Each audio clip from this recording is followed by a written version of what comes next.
Good evening. I call the regular meeting of the Lakewood City Council of May 9th, 2016 to order. Will the clerk please call the roll? Hall. Here. Wickman. Vincent. Here. Roybal. Here. Harrison. Here. Johnson. Here. Shakti. Here. Abel. Coop. Here. Franks. Gutwein. Here. You have a quorum. Great, thank you. I'd like to welcome everybody in chambers.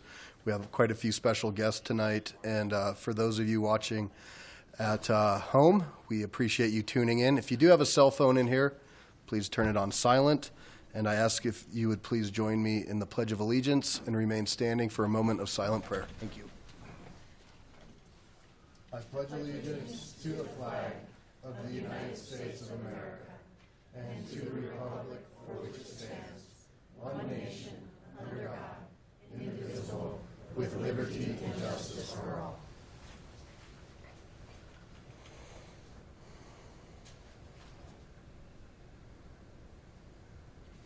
Thank you. Please be seated. All right. Will the clerk please read item 4? Item 4, proclamation, First Responders Appreciation Day.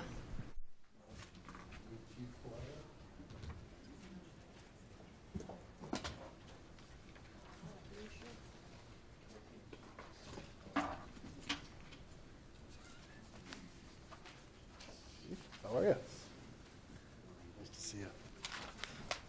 All right. Well, this is a nice opportunity. I'm going to ask Mayor Pro Tem Johnson if she'd please read the proclamation. Thank you, Mayor. Recognizing First Responders Appreciation Day as May 9th, 2016.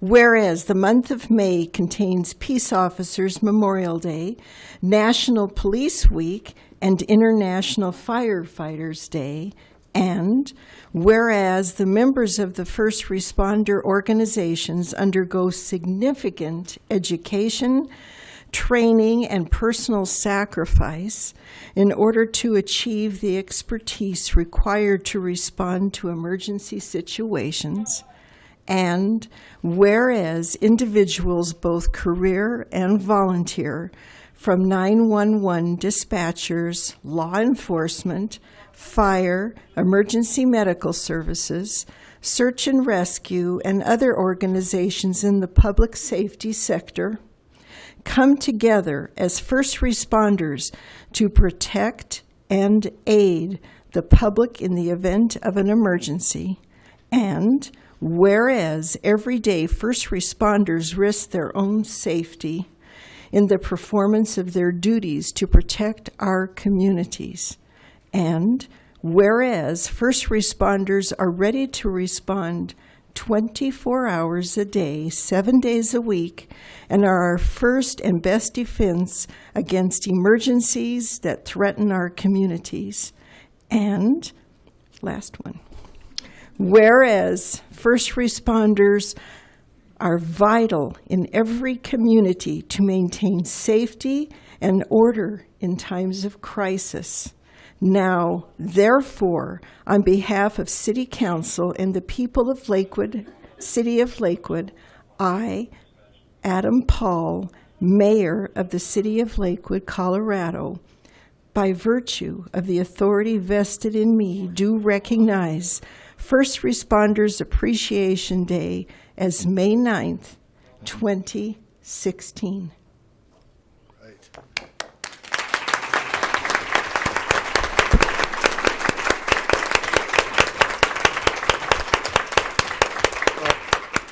This is nice, and I'm thrilled that we're able to do this. I attended the Firefighters Memorial Ceremony on Saturday, and one of the gentlemen who spoke talked about how our folks in blue on both sides, I feel really safe down here. When they see trouble, most people run away. These guys run to it, and we'll be celebrating our police and their awards tomorrow. And it's just a great pleasure to know that the City of Lakewood is represented by not only these folks, but the folks who support them, who answer the phone calls. And we are very blessed to have you guys protecting us in our community. Chief Paletta? Well, thank you, Mayor Paul, City Council, Kevin Paletta, Police Chief. I know I've appeared before you many times to discuss the cooperation that we have with our law enforcement and first responder partners, and I think this is really a visual symbolism of that. These folks work hand in hand daily to respond to emergency calls for service, and the relationship that we have amongst the chiefs and the division chiefs is only as a result of the relationships that we formed growing up through our organization. So we're very fortunate to work hand in hand with West Metro Fire. We're also very fortunate to have the partnerships that we do with our fellow partners in blue and with our community. So thank you again for this recognition. May is a very special month for all first responders. Thank you.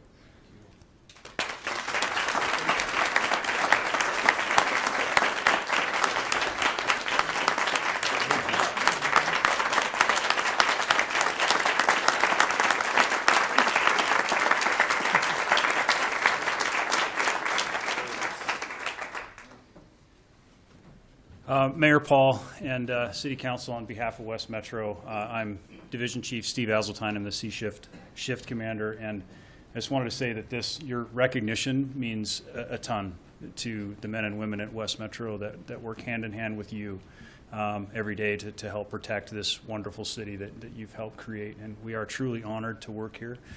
We can't speak highly enough of our relationship with LPD, and I've seen many of you at different meetings around, and I know that you know how highly we regard the men and women from LPD, because when we get called, most of the time people want to see us, the firefighters, but that's the exact opposite for law enforcement. So I have a great amount of respect for what you all do. We appreciate that relationship and really couldn't ask for a better working relationship. So thank you very much for recognizing the men and women of West Metro that are really out there on the street, putting it out on a line and trying to make this one of the best cities in the country. So thank you very much. We appreciate it. Thank you.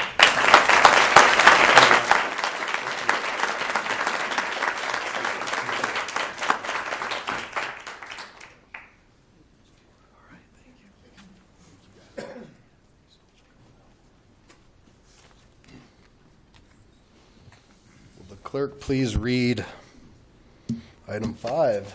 Item 5, proclamation, National Preservation Month. All right, and for this proclamation, I'll have Council President Shakti read this, and I'll ask Miss Ramsey to come on down. Hi. Good evening. Welcome.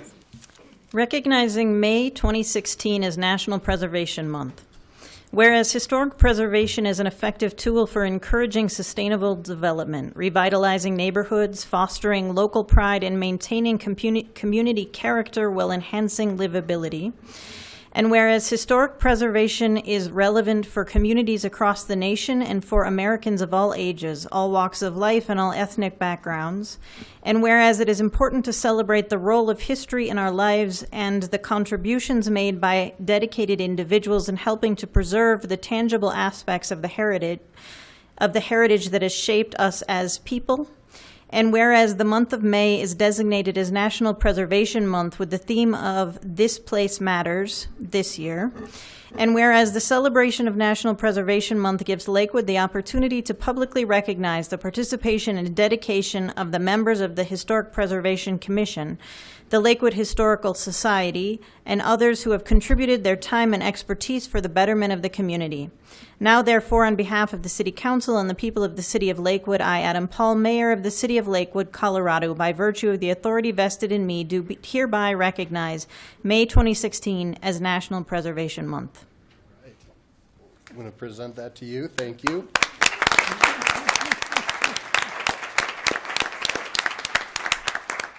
And I like the theme, This Place Matters, and it really does in the work that you and your organization really matters to the community. So thank you.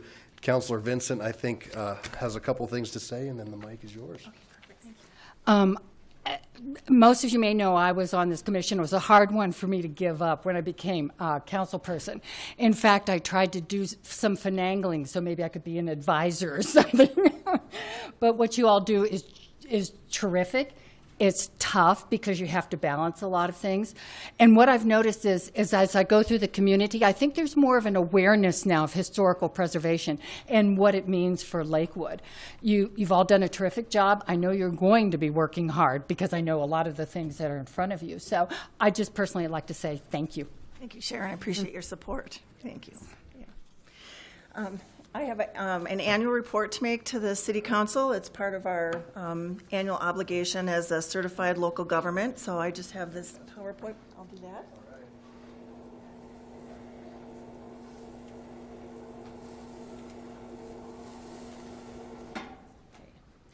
The City of Lakewood has been a certified local government now for its second year, and what that means is that we continue to meet, we have met standards set by the National Park Service under the Secretary of Interior's standards. We have benefits of the City of Lakewood for being a certified local government, including grant funding opportunities, and which we've already taken advantage of this year, and I'll update you on that in a second. Some of our responsibilities for being a certified local government include the notes on the bullet on the slide there, conducting surveys, which we're very excited about, our first survey project in this coming year. We formulated at a retreat last year, we came up with a preservation plan, a place where we can begin to look at the City of Lakewood's historic resources. This map is delineating in the red border the areas that we'll be tackling first, including the Iber neighborhood. We're looking at the age of building inventory, the opportunities that might exist for historic potential districts or local landmarks, and any threats that might be facing those neighborhoods with development constraints, that type of thing. Because of this work, what we've done is applied for a state historic fund grant to study this, the whole Iber neighborhood to identify local landmarks and the possibility of it being a historic district. So the neighbors of Iber are very excited about our work in that. The Iber neighborhood, we're looking at properties to start the project that were from older than 1946. So that's where we're starting. And we'll hear about that grant award this June. So. We have also just recently submitted and been awarded a certified local government grant for a consultant to do historic research and create a historic district application for the O'Kane Farm in Lakewood, in O'Kane Park. Dates back to the late 1800s, and it's probably the best representation of an example of a intact farm in our midst. So we'll be excited to see what the consultants come up with and advise us for that. One of the other things that we do as a certified local government is outreach programs and training. This year, although Mother Nature didn't really cooperate with us, we were all set to do our Earth Day event. We're saving what we had planned for that for next year. So hope that Mother Nature will cooperate this year. So we'll have a booth there. Training courses that myself and other members of the commission have attended include the Saving Places Conference, which, if you haven't had an opportunity, is a wonderful program to attend. It's always held in February. It's sponsored by Colorado Preservation, Inc., held downtown, and it's a great way to learn what's going on with historic preservation efforts statewide, not just in the local areas. And in our coming year, we're excited about what's on our agenda. We'll be doing more outreach efforts. We'll be working on the O'Kane Farm Historic District Survey and the Iber Survey. So we should be busy for the next year with those projects. We're looking forward to seeing and hearing our first nomination, reviewing that as the commission. And if you'll see the preservation, we're 50 years in as a program nationally. So that concludes our report. Very nice. Thank you so much. And again, thank you for all your time. Let me see if we have any questions. And we do. Council President Shakti. We're doing tours of each of the wards as part of for ACIC. And in preparation for that, there are some old houses in Ward 3 that I wanted to bring people by. And what I found in looking into it is that we don't know that much about them. And so I'm glad that this is a project that we're working on throughout the city. So. Always recommend that if you have questions about specific properties that you want to know a little bit more about, all the commissioners and especially staff here at the city are always willing to look into projects like that. And maybe that's where our next historic preservation landmark will come from. So I appreciate that. All right, any more questions? Well, thank you very much For your time, appreciate it. for joining us Night. tonight. Holly, did you have anything to? Okay, all right, thank you. So I will come back down, and if the clerk would please read item 7 into the record. Item 7, presentation, Lakewood Rotary, new outdoor musical instruments, Mount Air Park.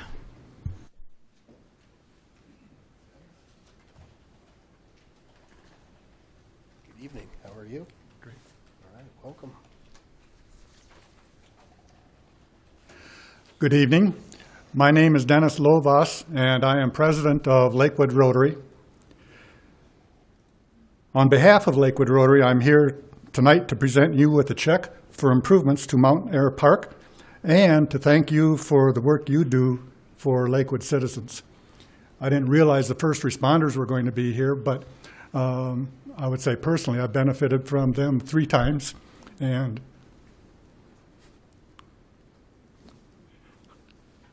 have the utmost respect and gratitude for them.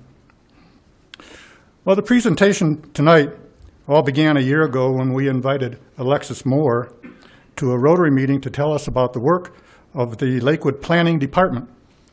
She impressed us all with the details and complexity that the Planning Department addresses. And I think it's important for public servants to talk with citizen groups because it gives citizens a chance to see the dedication and competence of our public employees. So I thank you for your many hours of dedication to making Lakewood a great place to live. By coincidence, shortly after Alexis talked with us, I got an email from a past president of Lakewood Rotary with exciting news. His father-in-law, named Harry Vaupel, had left a sum of money in his estate to be used for the public good. Harry was the president of Lakewood Rotary in 1962-63 and loved the work done by Rotary, and he had his own CPA firm in Lakewood. The question was, could we come up with a Lakewood project that would fit his desires? For my club, I enlisted the assistance of past President Mary Ann Fleet, whose name you might recognize since she's also the CFO of the Lakewood Symphony. And Alexis arranged meetings with William Moreno of the 40 West, and we made contact with Lauren Jost at the Arts Culture Curator, and Michelle Nearing at the Heritage Culture and Arts Manager. And we settled on musical sculpture for the site of Mount Air Park at 13th and Depew. So tonight, on behalf of Harry Vaupel and the Rotary Club of Lakewood, I'd like to present this check for $11,000 to Mayor Paul. Fantastic. Thank you very much.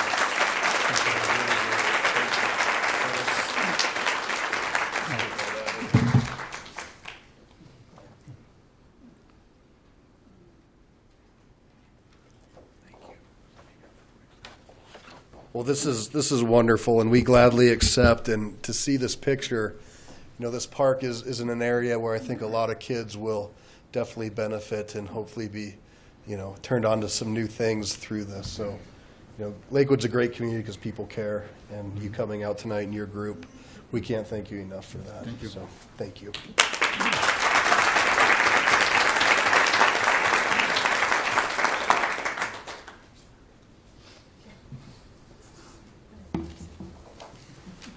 Is there any comments?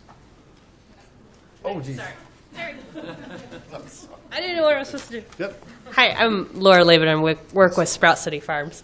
And we manage a farm at Mount Air Park, and so we're very thankful for the partnership with the City of Lakewood and also for the donation from the Rotary, and we're very excited to have them on site, and people have already been playing with them and using them, and it's really a great resource for the farm, and we're very excited that they are there and the potential for them. And then I also just wanted to invite the council member and the mayor we're having a community event on May 21st, our Family Farm Fiesta, which is a free community event, and we invite you all to come and enjoy it. It's from 1 to 4 on the 21st. So thank you. This is the second annual, right? Yes, and has been very successful in the past. Last year we had like 200 to 300 families come out, and it's a great partnership with a lot of other organizations, and we're really excited to continue it. So, thank you. And has the farm expanded this year? The farm has expanded. It looks a little, in this picture, it looks a little weedy, but but we're working on that. Yeah. So, but yeah, we have expanded into the lower triangle, and we're busily prepping beds and putting things in, and peas are up and parsnips are up, and we're very excited for this coming year. So we thank you for the partnership and the support. Yeah, great. Thank you. Thank you. Thank you. Sorry about that.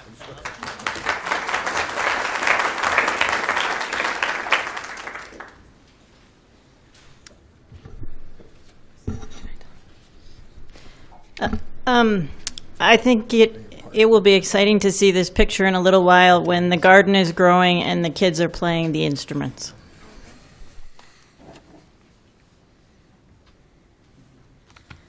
All right, and while the clerk is getting the public comment roster, I will make a public service announcement pertaining to public comment, which is the next agenda item. This is the point in the meeting where the public is invited to address the City Council on items that did not appear on the agenda. All comments should be directed to the City Council. I'll ask that all in attendance observe the decorum of the City Council chambers and refrain from applause or audible support or discord with the speaker. It looks like a pretty mellow group tonight, so we won't have to worry about that. There's a 3-minute limit time frame per speaker. The light on the lectern will be green. When 30 seconds is left, it'll turn yellow. When you're up, it's red. And I will gently or nicely try to get you to wrap that up. So, again, this is for non-agenda items. If you want to speak on agenda items, you'll have a chance during 2 different public comment sections. So, on my list, first up, it looks like Mr. Burns. Good evening, sir. Welcome. Yes, come on down. You're the next contestant.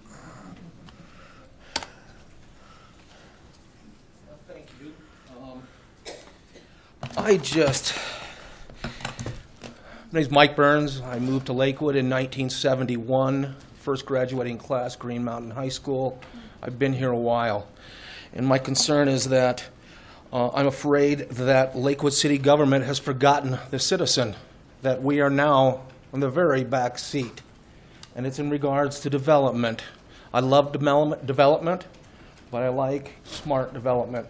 And the one thing that the city has failed to do is, along with the development, they've failed on the infrastructure development. This city is in a shambles. The roads are a mess. Wadsworth, thank God, 25 years later, we're doing something. But we all know that Wadsworth could use an extra lane from 26th down to Quincy. Kipling, same thing, 26th, an extra lane, both directions, down to Hamden. Union is my big boondoggle of a mess. You and I have discussed, Van Gordon, those apartments are going to open up very soon. You discussed the fact that the city was going to make some streets to accommodate that traffic. What's going on? I don't see anything going on there at all. Union is another one. It could use another lane, and no matter what this 50-year relationship and agreement that was made with the citizens, the residents on Union south of Alameda to Jewel, Union has got to be another lane in every direction from 6th Avenue all the way to Jewel. It has to happen. And we discussed that agreement. Sometimes good old boy agreements, what's good for the majority of the people has to come into effect. Union is a mess. I know a lot of you don't even go to Union very often. I know Barb does. I know Mr. Wickman does. And nobody can deny that it's a mess. So my concern is just that with the new administration now taking place, I think it's time for this new administration to represent the citizens and not the past punch drunkenness of the mighty tax dollar that rolled in with all this development. It's time to take care of the people. That's all. Thank you so much for your ear. I appreciate it immensely. Thank you, Mr. Burns. Thanks for coming out. Have a great night. You too, sir. All right, next on the list, I have Mr. Volsick. Stan? No? Okay. And that is all that I have signed up for actual public comment on this part. Is there anybody else in chambers who wishes to speak? All right, with that, I will close public comment. And Mr. Burns, I think probably the best thing to do is we can get you in touch with our Public Works folks. I mean, there are connectivity plans for Union. You're right, those haven't come into fruition as of yet, and it's not going to be something you're going to see probably overnight. But, yeah. Yeah. So, yes. So I want to call, I don't want to have the dialogue from the dais, sir, but absolutely, we'll make sure we get the appropriate people with you and continue this conversation. All right, thank you. All right.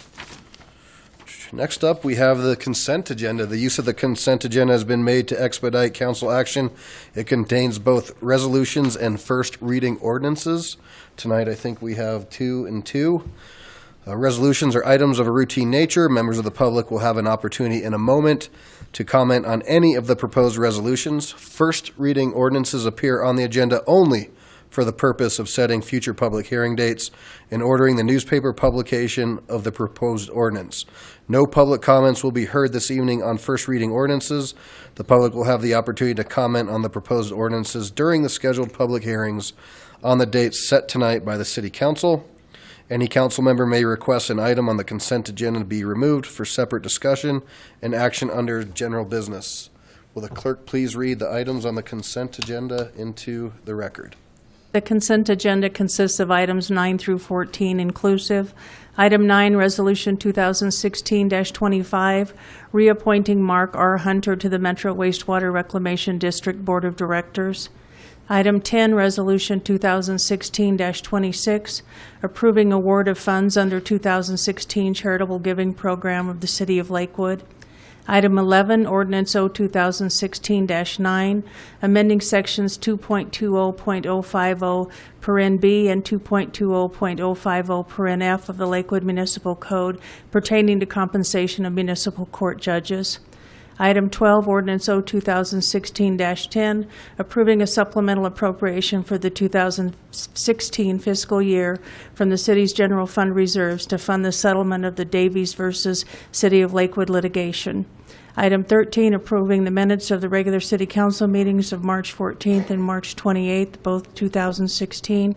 And item 14, accepting the minutes of the Advisory Commission for an Inclusive Communities full commission meeting of March 16th and the Lakewood Planning Commission meeting, March 16th, 2016, and the Lakewood Planning Commission meeting minutes of December 2nd, 2015. Thank you. Before we get started, I'm gonna go to Mayor Pro Tem Johnson, please. Thanks. I would like to know if we could please pull item 10 under general business, or if there's a way to do it so that we can do it at the end of this schedule, and then so that folks don't have to wait till general business. Is that possible?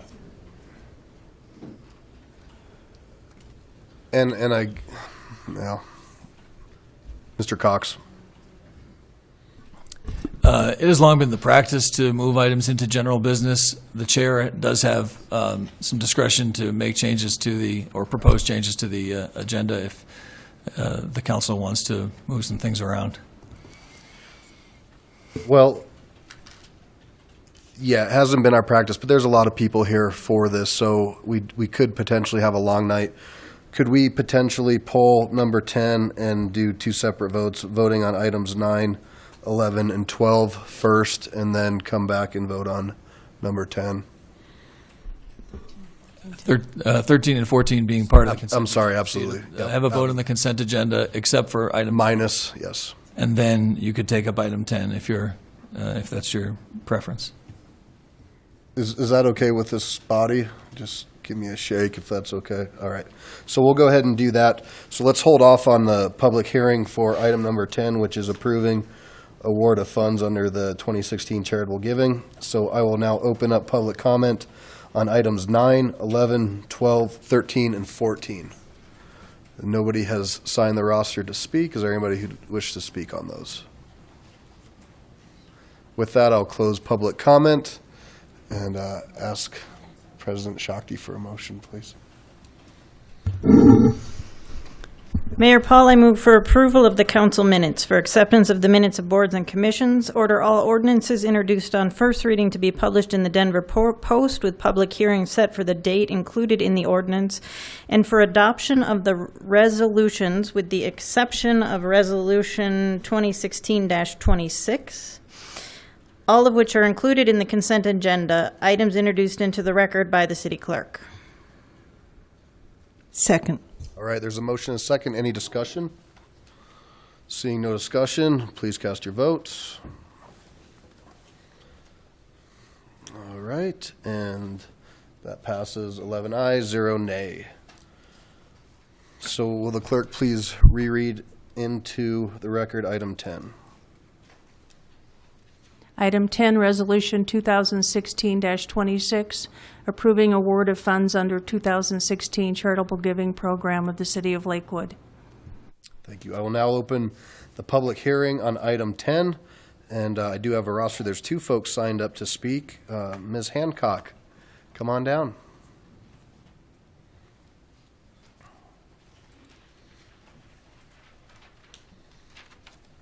Good evening. Welcome. Thank you. Thank you so much. Hi, I'm Shannon Hancock. I am the Executive Director of the Outdoor Lab Foundation, located here in Lakewood. I'm also a Green Mountain graduate, and I spend the majority of my tax dollars here in Lakewood because I never get to go home. Thank you for hearing me tonight. I just wanted to come and thank you all personally for the time, those of you who have had to spend with me to talk about Outdoor Lab and this 60-year experience of getting all of our Jeffco kids into the Colorado wilderness for an entire week to learn about science. It really honors our young citizens and the kids here in Lakewood, I know personally, because this program teaches stewardship of yourselves and others and the world around them, and that's what we need for our citizenry. I want to thank you guys for your foresight in understanding the needs of your citizens and your confidence in the nonprofits who serve your community, understanding that they can go above and beyond what city can possibly do. We at the foundation, we support and we sustain and advocate for the Outdoor Lab program. We are not part of the school district. We're just a group of people who are passionate about what it has to offer all kids who get to go regardless of their disability or their ability to pay. And as a lot of you know, because we've had these conversations, is the money that we request from cities to support the local schools to go directly to helping those kids who cannot afford to attend the program. It goes to helping those schools pay for those kids to attend and helps pay for other programs that would be hurt if they did not have those funds available.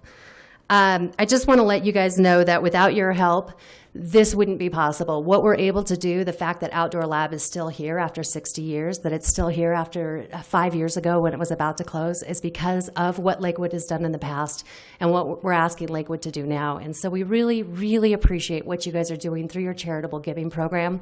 We think it's a great step in the right direction. We'd love to continue conversations with you all, and we'd love to invite you up to the sites to see what good we're doing for your kids. So thank you. Thank you. All right. Nice to see you. All right, next up, Mr. Smart. Good evening. Come on down.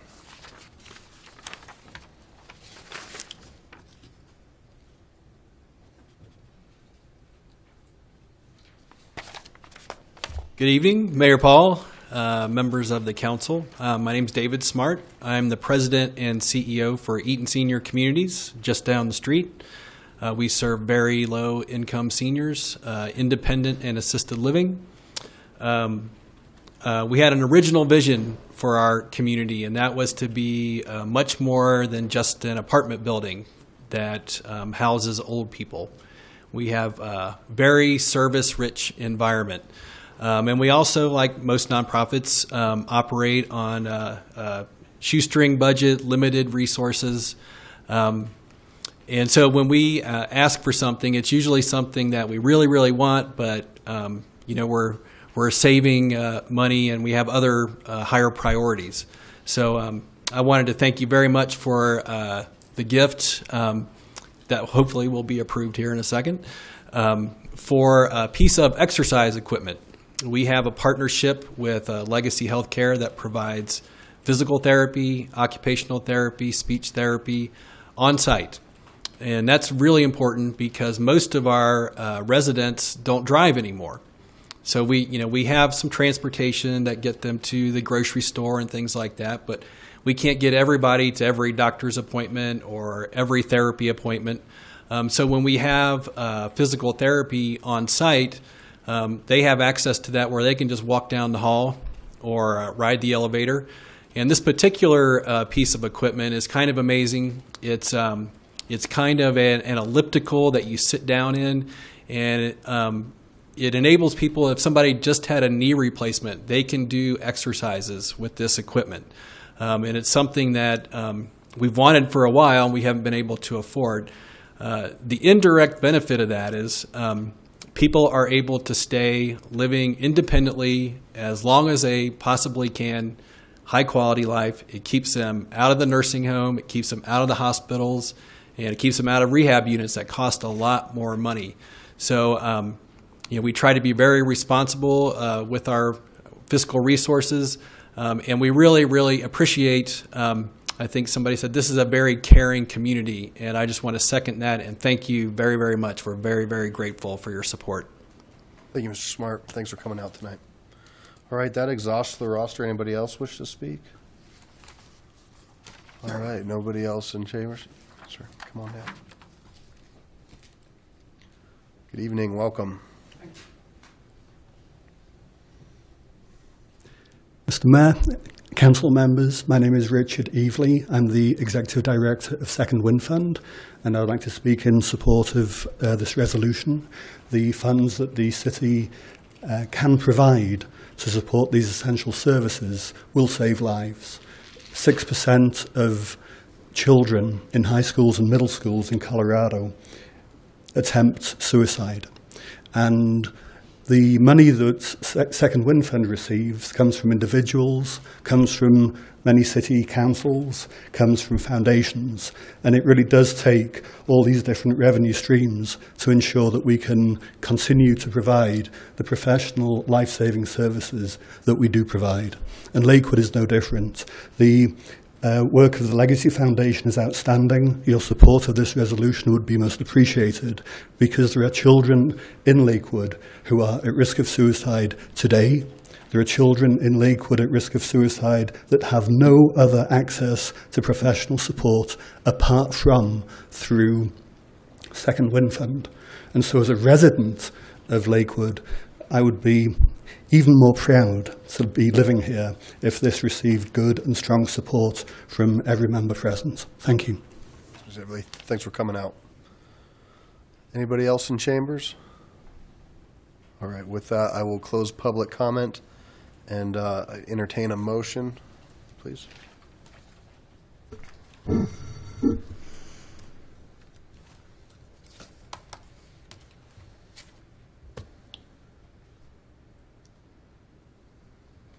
I move for the adoption of Resolution 2016-26. Second. All right, the motion is second. Councilor Harrison. I just wanted to say how proud I am of this city and all of the organizations that we're hearing about this evening, because all of you are my heroes. You do jobs that and do outreach into our community that is incredibly important, and that if the city tried to do it, what you're doing, it would not be done as well, nor would it would also cost a lot more. You have the expertise, we don't. And I think the idea of helping to fund your actions is the greatest and smartest way of outsourcing benefits that any of us that are in the corporate world would understand. That's smart business. And I just wanted to tell you, thank you for all that you do, and I will be supporting this ordinance. Thank you. Mayor Pro Tem Johnson. Thank you, Mayor. Some of you know in the past that when this has come up for a vote, I voted no. The mayor kindly appointed me to the committee knowing that. And I want you all to know there were 20 people or 20 organizations that submitted for this money. And I learned more that evening than I ever thought I could.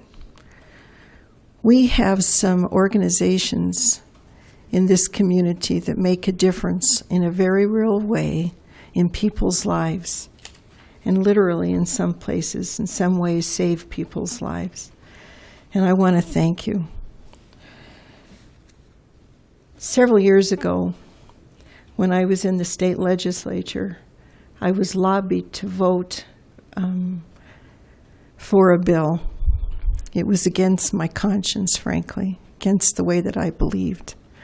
But I felt, after listening to the people, that I needed to do that vote. And frankly, to this day, I've had a hard time with that. I want you to know that the people that are receiving the money tonight, you are all worthy. The committee that I sat on was honest, it was transparent, there was very good dialogue on how to select people. It was done in a way that was very forthright, and I'm very proud that I had an opportunity to spend my evening with you. Thank you. You have the votes for this to pass. Please understand that I will be voting no. Not because I do not support what you're doing. You make a difference in our community, and you are really helping us in a very real way. But philosophically, for me, I am uncomfortable with the city giving money to charities. I don't feel that it's our responsibility to do that. And I'm just asking for your understanding of my no vote. I have to live with that little person inside. One time I didn't listen to it, and I have paid ever since. I just want you to know that. Thank you, and God bless you for what you do. Thank you. Councilor Wickman. Somewhat along the same lines, again, thank you all the charities. You're part of makes a great community. My concern here is that all these are good groups. I have no objection to what's going on. You know, last time what I said was it's a philosophical thing. I'm concerned about that slippery slope. You know, as I say, the path to hell is paved with good intentions. And even though we're doing good things today, where does it stop? Government starts putting its nose under the tent, and next thing you know, it's going to get more and more. I'm concerned that they're going to be coming back for more and more requests. Then the government's going to start to want to regulate the charities more and more. It's just a path for disaster down the road. This one's fine, but I just don't want to go down that path. So with that in mind, I have to be consistent. This is the principles that I enumerated last time, and to be consistent with my principles, I need to stick with that. And so again, I'll have to vote no. But as far as the groups that are involved, you're all great, and there's no reflection upon you. Thank you. Thank you. Councilor Franks.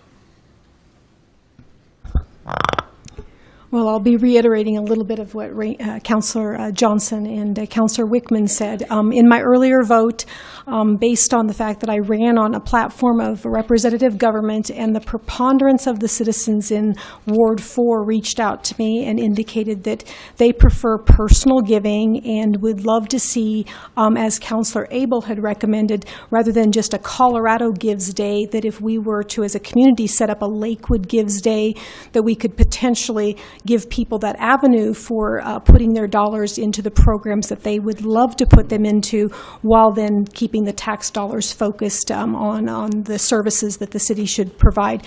So while I absolutely agree with the mission of all of these charities and personally donate to some of them, I will be another one who will be a no vote based on the what I've heard from my constituents. And I really encourage Lakewood Legacy to work with us on council and to work really hard to get a Lakewood Gives Day. I think we have tons of amazingly charitable people who would direct their funds more locally and pull those dollars down to Lakewood rather than giving to the larger Colorado Gives Day. All the charities statewide and citywide deserve our efforts, but I like to keep the money close to home where I can. Thank you. Councillor Shakti. It's exciting, all of the good work that's happening in the community, and and being able to partner with these organizations and really leverage all of the resources and expertise they have, because what we're giving is just a tiny part that enables more to happen. And it also shows our appreciation of all of the good things that are happening in the community. So partly that, and partly to speak to the process like Councillor Johnson did. In the selection process, we were given these fat packets of information, so we know about the organizations, and then we answer very specific questions about each organization. What is the effect on Lakewood citizens? A whole bunch of things so that we can compare them side to side. And it's the Mayor Pro Tem, the Council President. I think it's 2 people from the Lakewood Legacy and 2 people from the Advisory Commission for an Inclusive Community, so our citizen board. And it was great to work with a group of citizens and to have really robust conversation and in a process that felt really good. So thank you for that. Councillor Abel. Thank you, Mayor.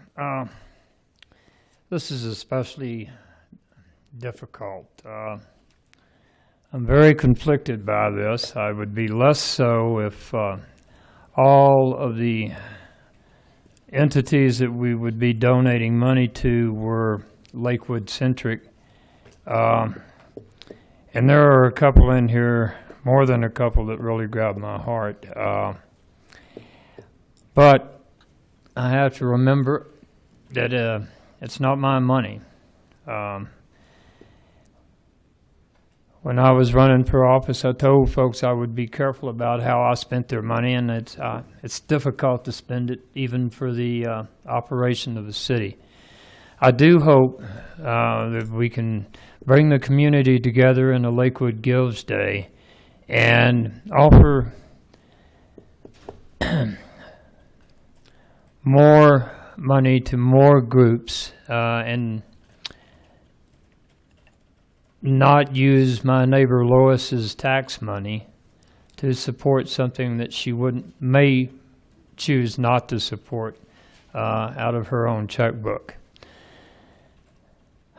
It is somewhat easier to take this position knowing that this is going to pass, so it may be somewhat of a cop-out, but and I do think that all these groups are worthy, but I'll be voting not to approve this. Councillor Vincent. I'm not going to reiterate what I said last time because I think everybody knows where I stand. But first, I want to apologize to Shannon. I think we tried to get together probably 8 to 10 times and never could quite. So I appreciate your tenacity on reaching out. The second thing, this is just a little thing, but I think the Jeffco Action Center is really the action center. So if we could correct that, I got a lecture about that one time, so I just remembered that. Councilor Gutwein. Thank you. Okay, I guess I also won't go into too much detail since I did before, but what I will say is that I believe that as a local government, we are here to serve all of our residents and that we are here to help build a great quality of life for everyone. And I don't think that we can do that as effectively as possible without supporting these types of programs.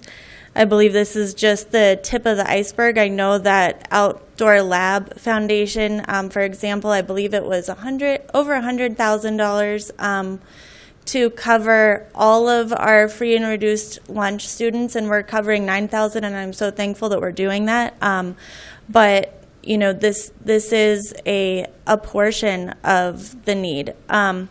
And I have a real philosophical problem with saying you support something and not funding it. So I will be supporting this, and I also really appreciate Councilwoman Johnson's comments on her experience in this committee and what a transparent and open and honest process this was. So I think that all residents can take comfort in knowing that this is an open, honest, transparent process that is funding needs and services for Lakewood residents. Thank you.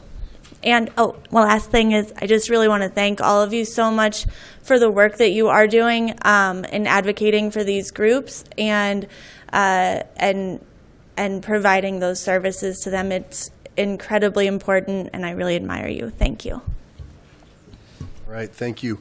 Well, I just want to say a couple of words, and especially for those folks who might just be tuning in, trying to figure out what in the world we're doing, and you're giving away money to charities. So this started out last year. The city, as you can imagine, gets a lot of asks from a lot of different worthy organizations. And there was never a process in place for us to really have, this conversation. And you heard honesty and transparency. And that's exactly what we did with this. It's $100,000. Our general fund budget is but it's over $100 million. This isn't a line item. This is something that, there was a mention of, once we start, we got to just keep expanding and telling. Well, that's not the case. We're actually just trying to create a way. And, if times are tough, you can imagine that this will probably be one of the first things to go. But right now, since I've been on council for over 8 years, we've added from our reserves from $10 million to over $40 million. We do take your dollars very seriously. And these are some of the organizations that are going to benefit. These are the organizations. Boys and Girls Club. CASA, which is court-appointed special advocates. I mean, if you check in to see what they do and what they deal with and how they affect the lives of the children in our community. Eaton Senior Community, you heard from them. Family Tree for a homelessness program. The suburbs are continuing to see an increase in homelessness. The Action Center for their food rescue, which we just honored. The Lakewood Symphony. Outdoor Lab Foundation, Second Wind, which actually started out at Green Mountain High School with 5 teen suicides that came within a couple months. Seniors Resource Center and Stride. So I feel absolutely comfortable supporting these. We definitely want to make sure that Lakewood Legacy can carry this further, and we want to see them become self-sufficient, but the goal is to really get this planted. And I can tell you from that list that I read, I feel much better with these organizations running it than this one.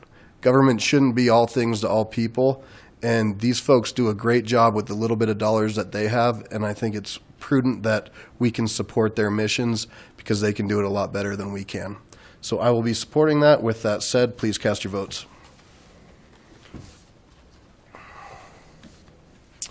And passes 6 aye, 5 nay. The nays being Wickman, Roybal, Johnson, Abel, and Franks. Thank you.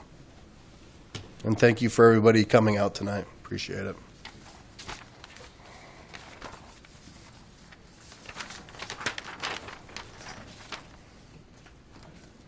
Will the clerk please read item 15 into the record?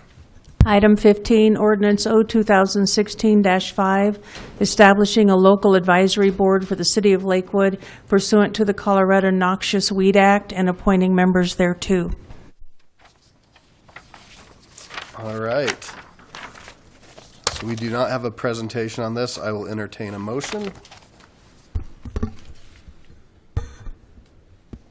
I move for the adoption of ordinance O 2016-5.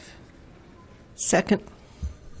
All right, a motion and a second. Mr. Mayor, down here, we do need to open it up for public. Yeah, we do. Public comment. Thank you. Is that what you're going to remind me of, Mr. Wickman? I was going to actually make my own comment. Oh, all right.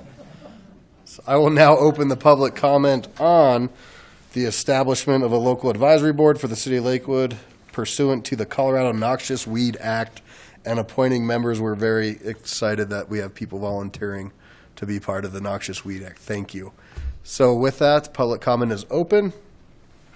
Seeing none, I close public comment. We had a motion, a second. Mr. Wickman. Question, I guess, for Kit. Question is, how were the people for this board chosen? Ms. Botkins, could you also introduce? Ms. Newland, could you please introduce? I guess I do that. Yeah, Yeah, thank Kit you. Newland, Director of Community Resources.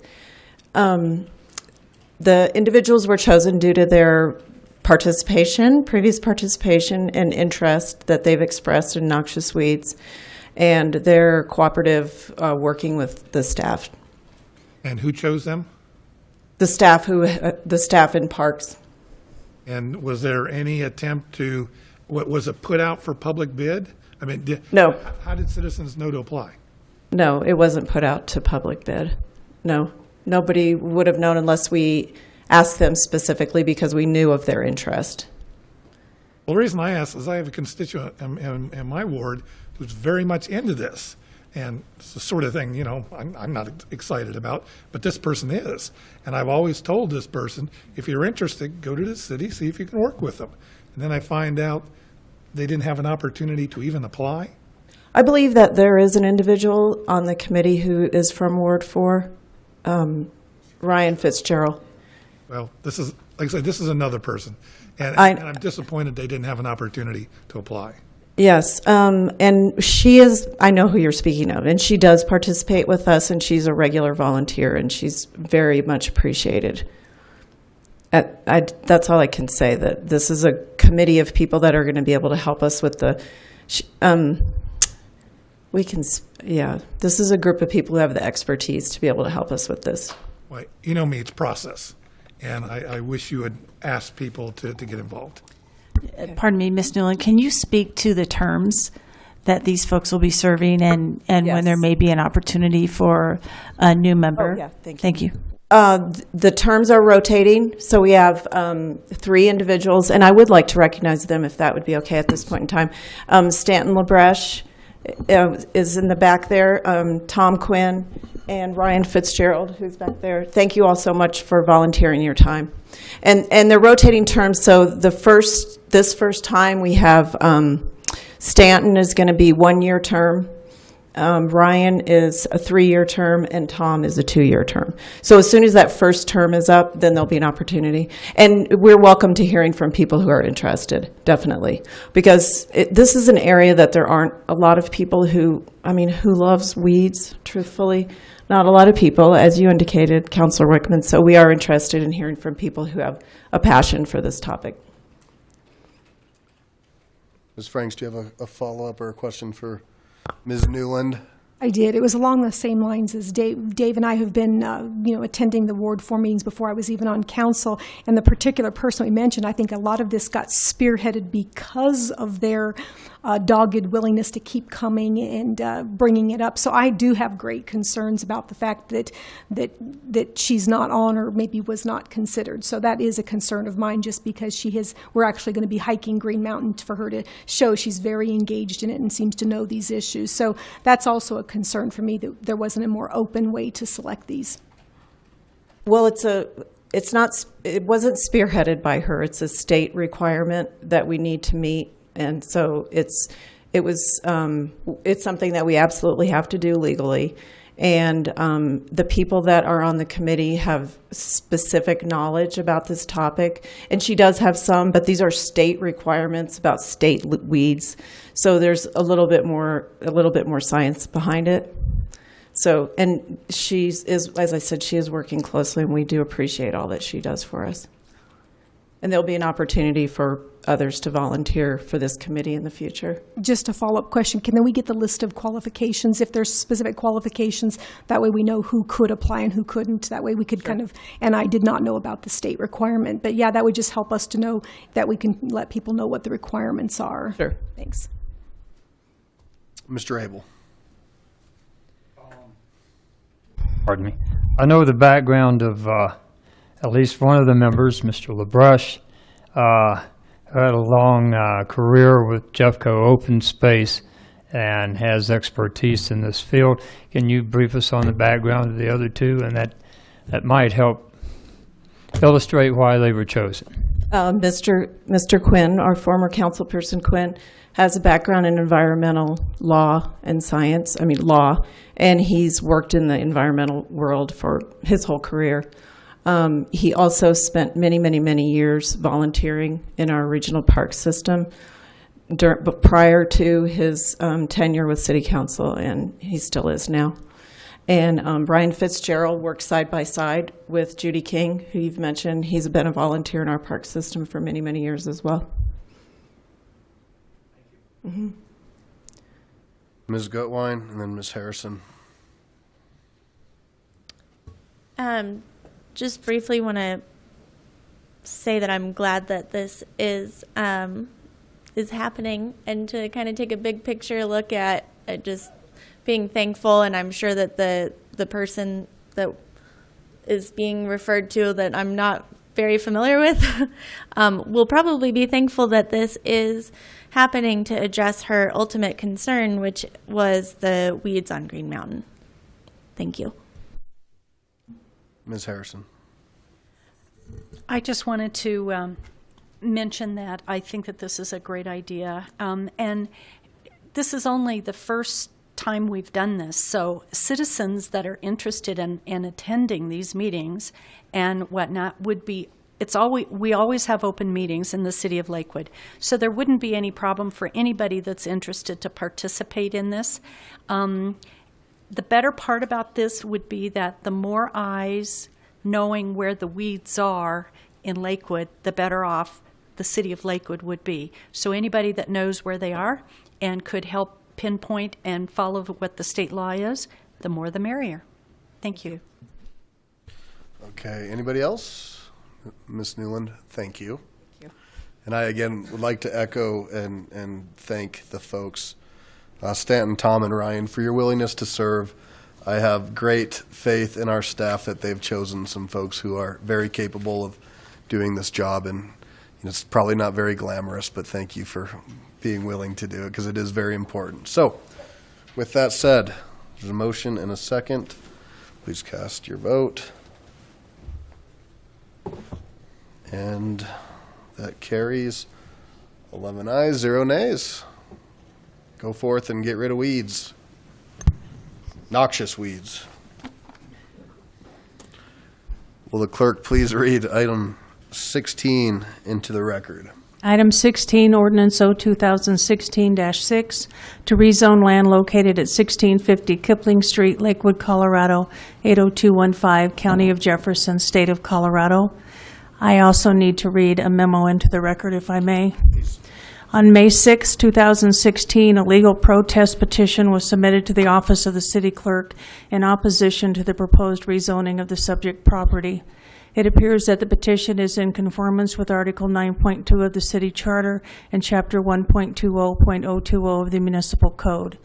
The legal protest standard in the city charter requires signatures of the owners of 20% or more of the area bounded by a line drawn at a distance of 100 feet from every point of the outer boundary of the area subject to the change, disregarding any intervening public streets and alleys and excluding those lands outside of the corporate boundaries of the city. Should this standard be met, a favorable vote of 2/3 of all of the city council members is required to pass the ordinance in question.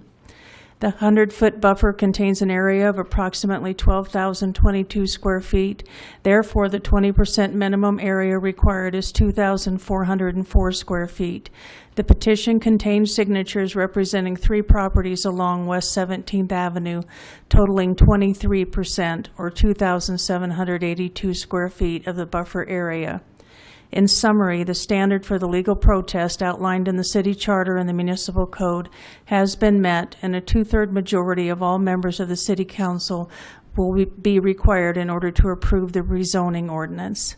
That would be 8 members of city council. Thank you. Mr. Cox, do you want to weigh in before I go to Mr. Abel?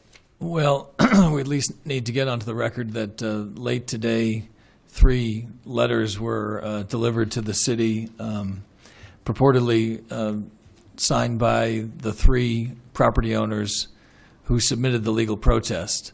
And in each of those letters, as I think copies have been left for you, the author of the letter indicates that I signed the legal protest, I've now spoken to the owner of the subject property, and I now support the rezoning. And each letter goes on to provide a little bit of information as to why that is.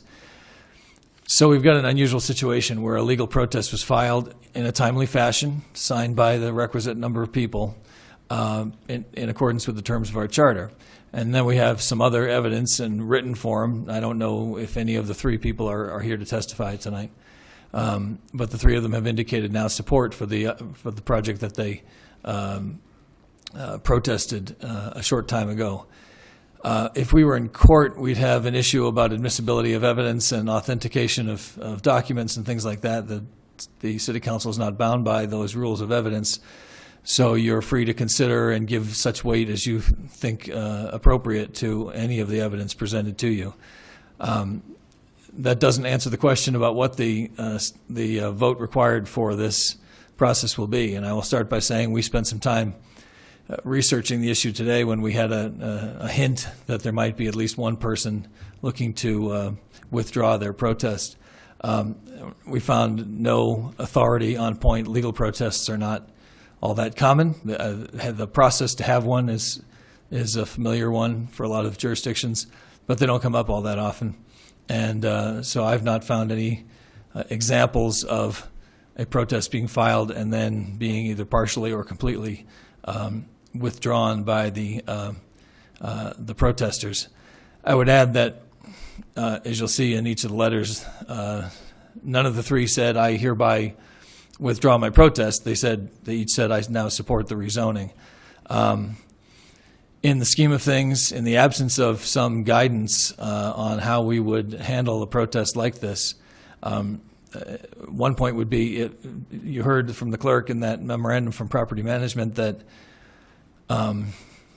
there's a calculation involved to determine the 20% ownership necessary for the protest to be valid.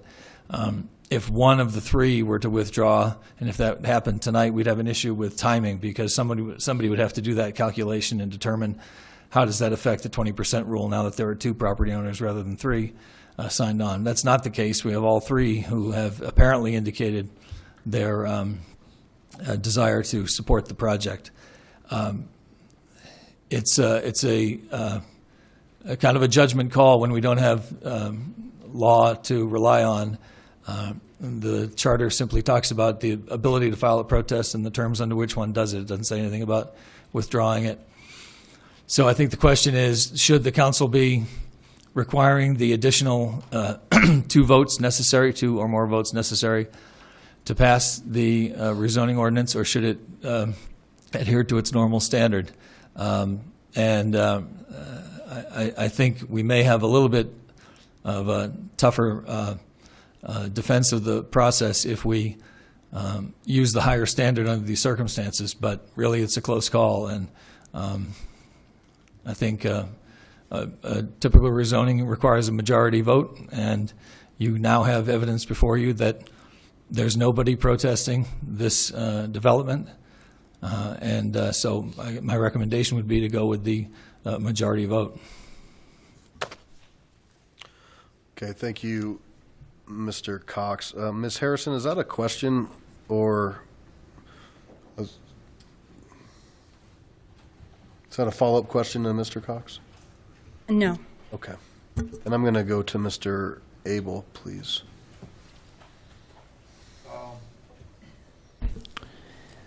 A couple of years ago, before I ran for office, I helped form a group called Lakewood Neighborhood Partnerships. It's a nonprofit organization that helps people in neighborhood organizations deal with city regulations, reviews, and handling charting the course in their dealings with the city. When I announced for office last May, I severed my ties with that group, and I understand that LNP had some role in putting together the legal protest. I had nothing to do with that, and I can make a decision tonight based on what I hear at public hearing. Thank you. Thank you, Councilor Abel. All right, I'm going to go ahead and get into this. There's some text here that I need to read, so bear with me. And Councilor Vincent, yeah, that's fine. You're fine. I do have a follow-up question. I guess it's both. There were only 3 people who signed the petition. That's correct. 3 property owners. 3 property owners. Those entire 3 property owners are the ones that we had in our packet today that say they're now in support. That's correct. Okay. And nobody else signed it. It's 3-3. It's an equal. Okay. Thank you. Councilor Harrison. I am going to ask my question. I thought better of it, but I just can't get over it. This property, the 1650 location, is a door and a half away from my office building. I was not approached by the property or the projected developers. I have not attended any of the meetings. I have not attended anything having to do with Planning Commission on this. I've seen all of the neighbors around there, and in terms of their abilities to make decisions, they're all very competent, and there wouldn't be any pressure put on them that if they decided that they wanted to withdraw their protest, this is exactly what they would do, is they would write a letter. So I trust in the fact that these letters are good information. Thank you.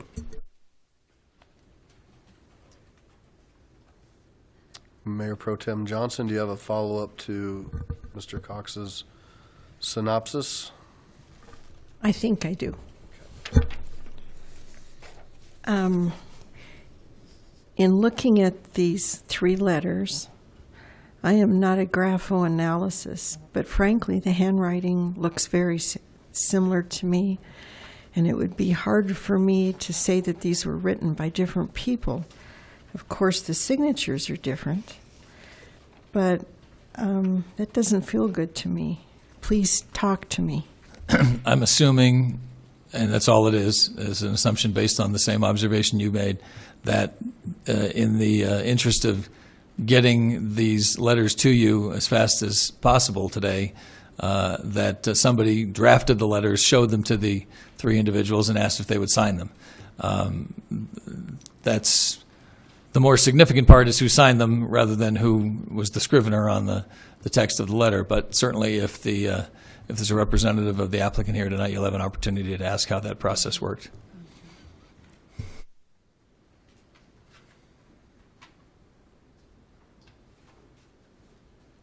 So, do you have a follow-up to that? Or?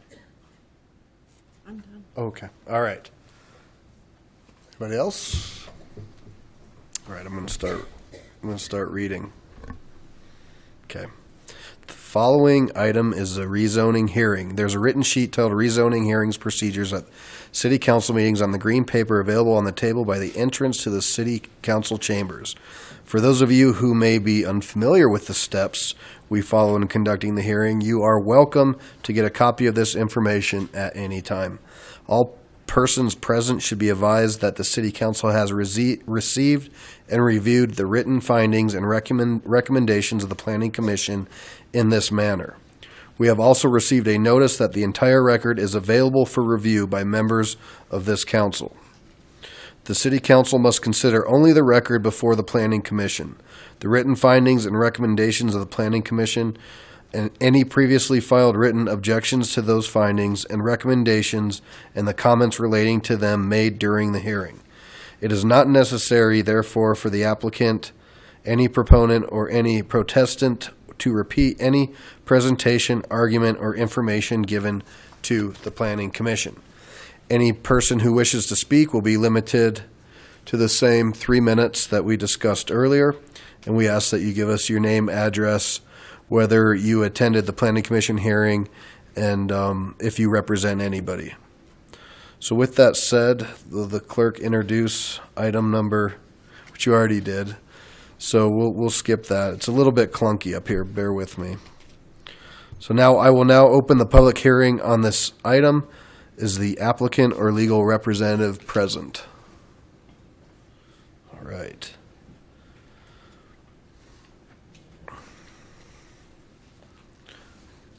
Good evening. Welcome. Could you state your name for the record? Yes, sir. My name is Sean O'Hara, and today I'm here representing the Thursday Lunch Club. Address, if you'd like it, is 1117 Cherokee is my business address. Thank you. That's in Denver.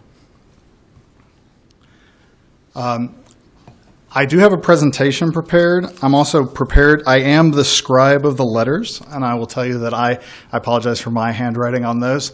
But I did walk around to each of their houses this afternoon after we only found out about the legal protest this morning. So I basically went over there and said hello and, wanted to allay their fears and talk to them a little bit about it. Mr. Manley invited me into his home, and I sat in his office and wrote it out for him. He felt that it would be clearer that way. He had also developed quite a few properties in the past and felt that it would be easier if I talked to him. He did have a couple concerns that are noted in the letter, and I addressed those. I also talked to Trina Harris, who lives in the house next door to Mr. Manley. And Mr. Manley actually owns a duplex, so he doesn't live in the half that's in question, but he owns both halves.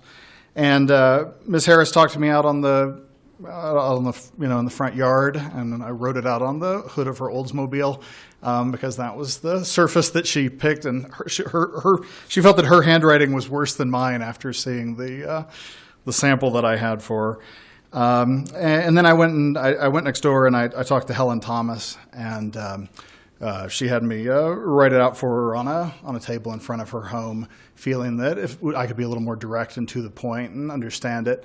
Each of them had a point of curiosity about it, and they'd received the mailings. They were aware of the project, but last week they'd had someone come by and talk to them about a legal protest. None of them knew who it was. They just knew that it sounded like it would increase their level of rights. And so, like I said, there were concerns about the fence, which we'll address in here, the fence on their property abutting ours. There were also questions just about kind of what we were doing. And so I pulled out my diagram and showed them again, same diagram I'll show you as to what our intent is. Obviously, we're all aware it's a zoning case, so therefore the exact use is a little bit flexible, but I can tell you this is what we plan to do, and this is why we bought the property. And they were all happy to talk to me about it. There's also a letter in your packet from the folks at Reddick Enterprises, which is the property that abuts our entire south side. And they were also excited when I talked to them at their office. I figured I'd go ahead and talk to them since they were such a large percentage owner as well. Like I said, we've done everything as far as holding all the processes, doing all the mailers, holding the community meetings, and you'll hear about all of what we've done. But when this legal protest came across my desk this morning, I guess, I said, well, I better hustle out there and really talk to them and make sure that they understand. And I think, again, they just wanted to make sure that they knew they kind of knew what was going on. And so anyway, I certainly hope to get 8 out of 11, or 11 out of 11 would be nice. But let me go ahead and give you a little bit of our presentation here. So the property address is 1650 Kipling. We are asking to rezone it. I think all of you are probably familiar with where that is, but it's this little chunk of yellow right here.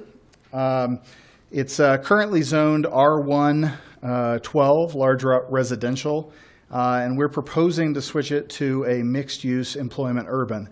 And I'll talk about that a little bit in a minute. While I've got the map up here, though, the understanding is that generally adjacencies are appreciated, and the MEU is that block to the south of us is that existing zoning right now. Let's go forward. Just tell you a little bit about us. Kind of a funny name, but we're serious about the quality of this project. We're a group there's 8 of us in total. I think there's 5 of us here tonight.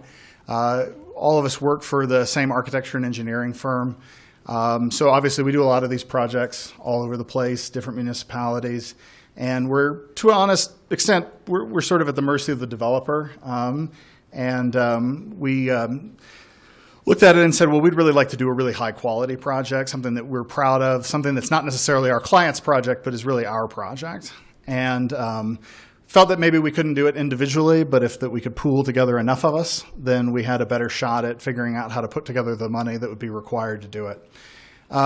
It just so happens that we were always meeting on Thursdays at lunch. And we were trying to come up with what the name of this group would be, and all kinds of very developer names were thrown out. And I joked and said, well, what about the Thursday Lunch Club? And everybody took me seriously. And so here we are. So there's no threat of us having lunch on the site every Thursday.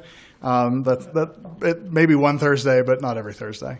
And then in terms of our makeup, like I said, I'm personally an architect, licensed in Colorado, and we also have an engineer. We have a human resources director, just in our odd makeup of folks who were excited about doing a project together. So just a bigger zoom out again, our little yellow strip here, we're kind of asking to be part of the pink and purple and magenta. Right now we're part of the yellow, of the light yellow. So just to kind of give you a bigger view of what it looks like. The zoning district does exist to our south and across the street, just up a little bit. So the MEU zone district, like I said, our intent is we were going to do really quality for sale market rate townhomes. We're interested in doing a product just philosophically, not something that's affordable in the sense of like tax credit affordable, but something that is what we're now calling attainable housing. This is the term I've been hearing lately, and that somebody who has a normal job, normal occupation, can buy that housing and they can attain that housing. Because again, people hear affordable and that can be confusing, but effectively it should be affordable for them. That's why we chose the lot on Kipling as opposed to something maybe more in town. We felt it's good. It acts as a natural buffer between the single family and the stuff to the south.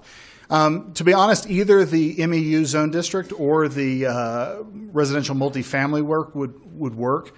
Multifamily is across the street, MEU is to the south.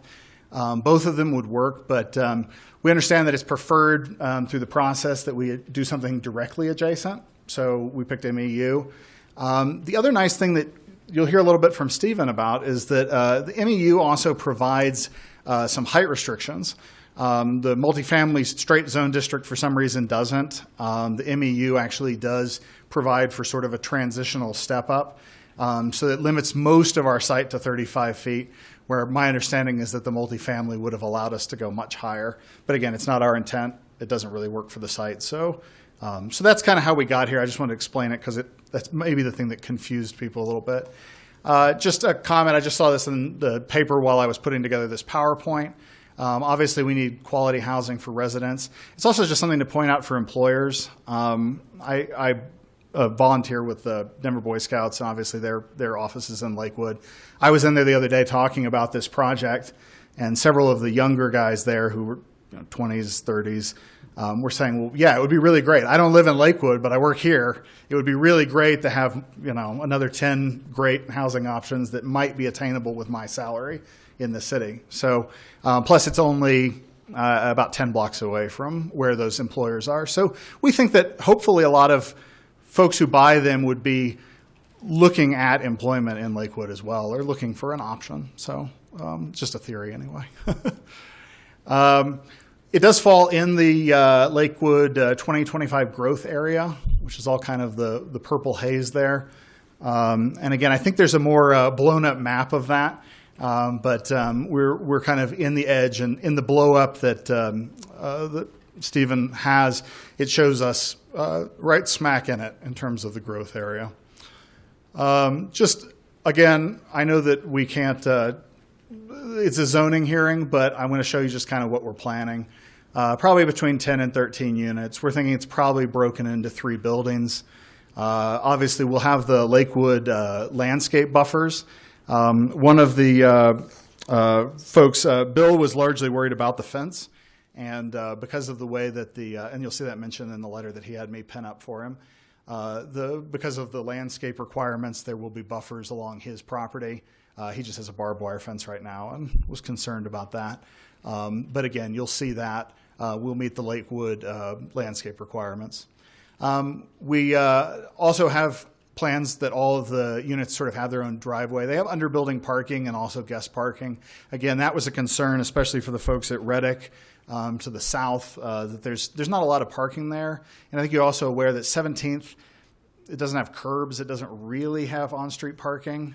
And when you do it, you feel guilty, like, am I on someone's property, or am I in the right of way, or is the fire truck going to need to go by? Or so we're well aware of that, and it would be a challenge for sales if we didn't provide it, and so we're definitely providing that.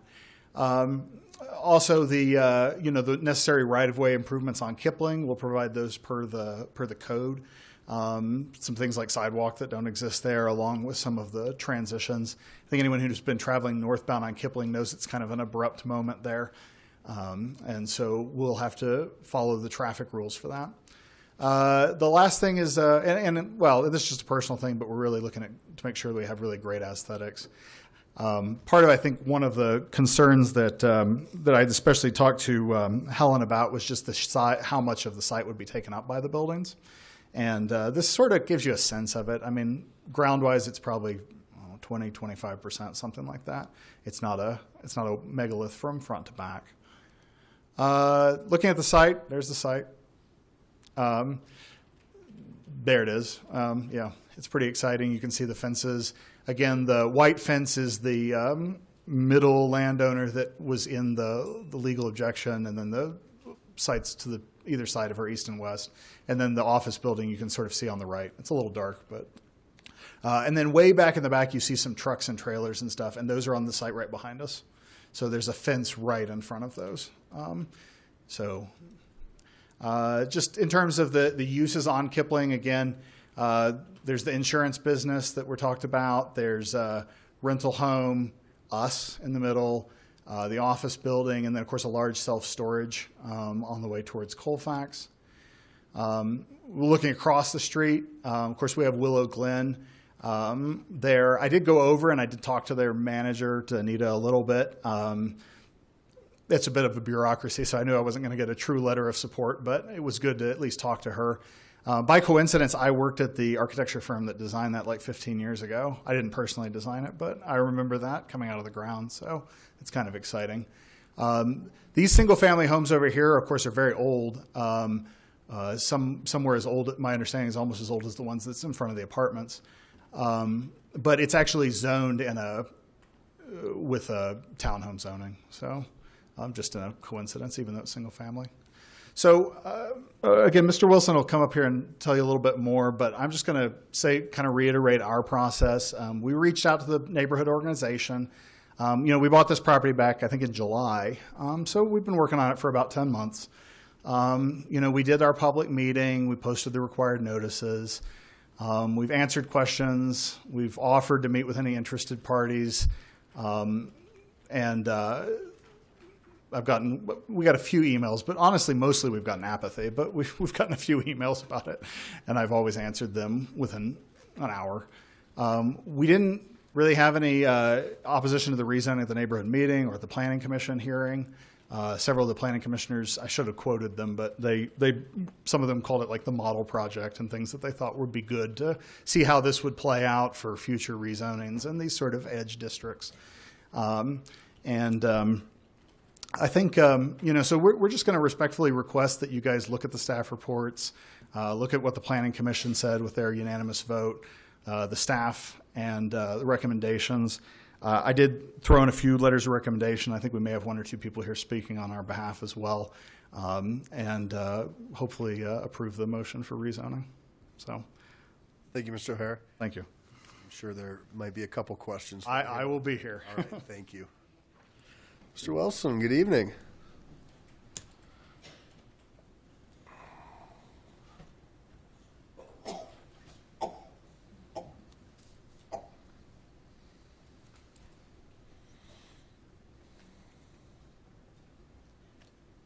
Good evening, Mayor and members of the Lakewood City Council.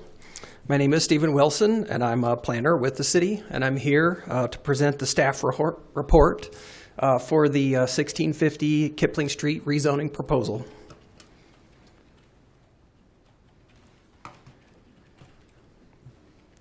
The applicant is proposing to rezone the property at 1650 Kipling Street from large lot residential, or R112, to mixed-use employment urban. Rezonings follow a process that's outlined in the Lakewood zoning ordinance, and that begins with a pre-planning application, a neighborhood meeting, a formal application, a planning commission hearing, which was approved, recommendation for approval 6-0, and then tonight's city council hearing, where city council will make the final decision on the rezoning. Then, if approved this evening, the applicant can apply for a site plan and building permits. As Mr. O'Hara mentioned, the property is located north of West Colfax Avenue, directly fronting on Kipling Street, as represented on the image in front of you with the yellow box. And the current zoning for the property is R112, large lot residential.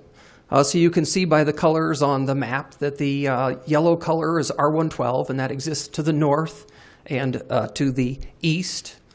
To the south is MEU, Mixed Use Employment Urban, and then to the west is RMF, and that stands for Residential Multifamily.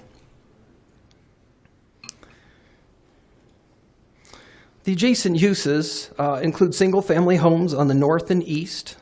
It includes office and self-storage to the south. So this is the office building here, and then this is the self-storage. And then a detention pond and multifamily residential to the west. The primary document for guiding land use decisions is the Lakewood 2025 Moving Forward Together Comprehensive Plan. And this document provides a vision, guiding principles, goals, and action steps. Additionally, it includes a growth area map. The growth areas are intended to accommodate the vast majority of residential and employment increase anticipated for the city.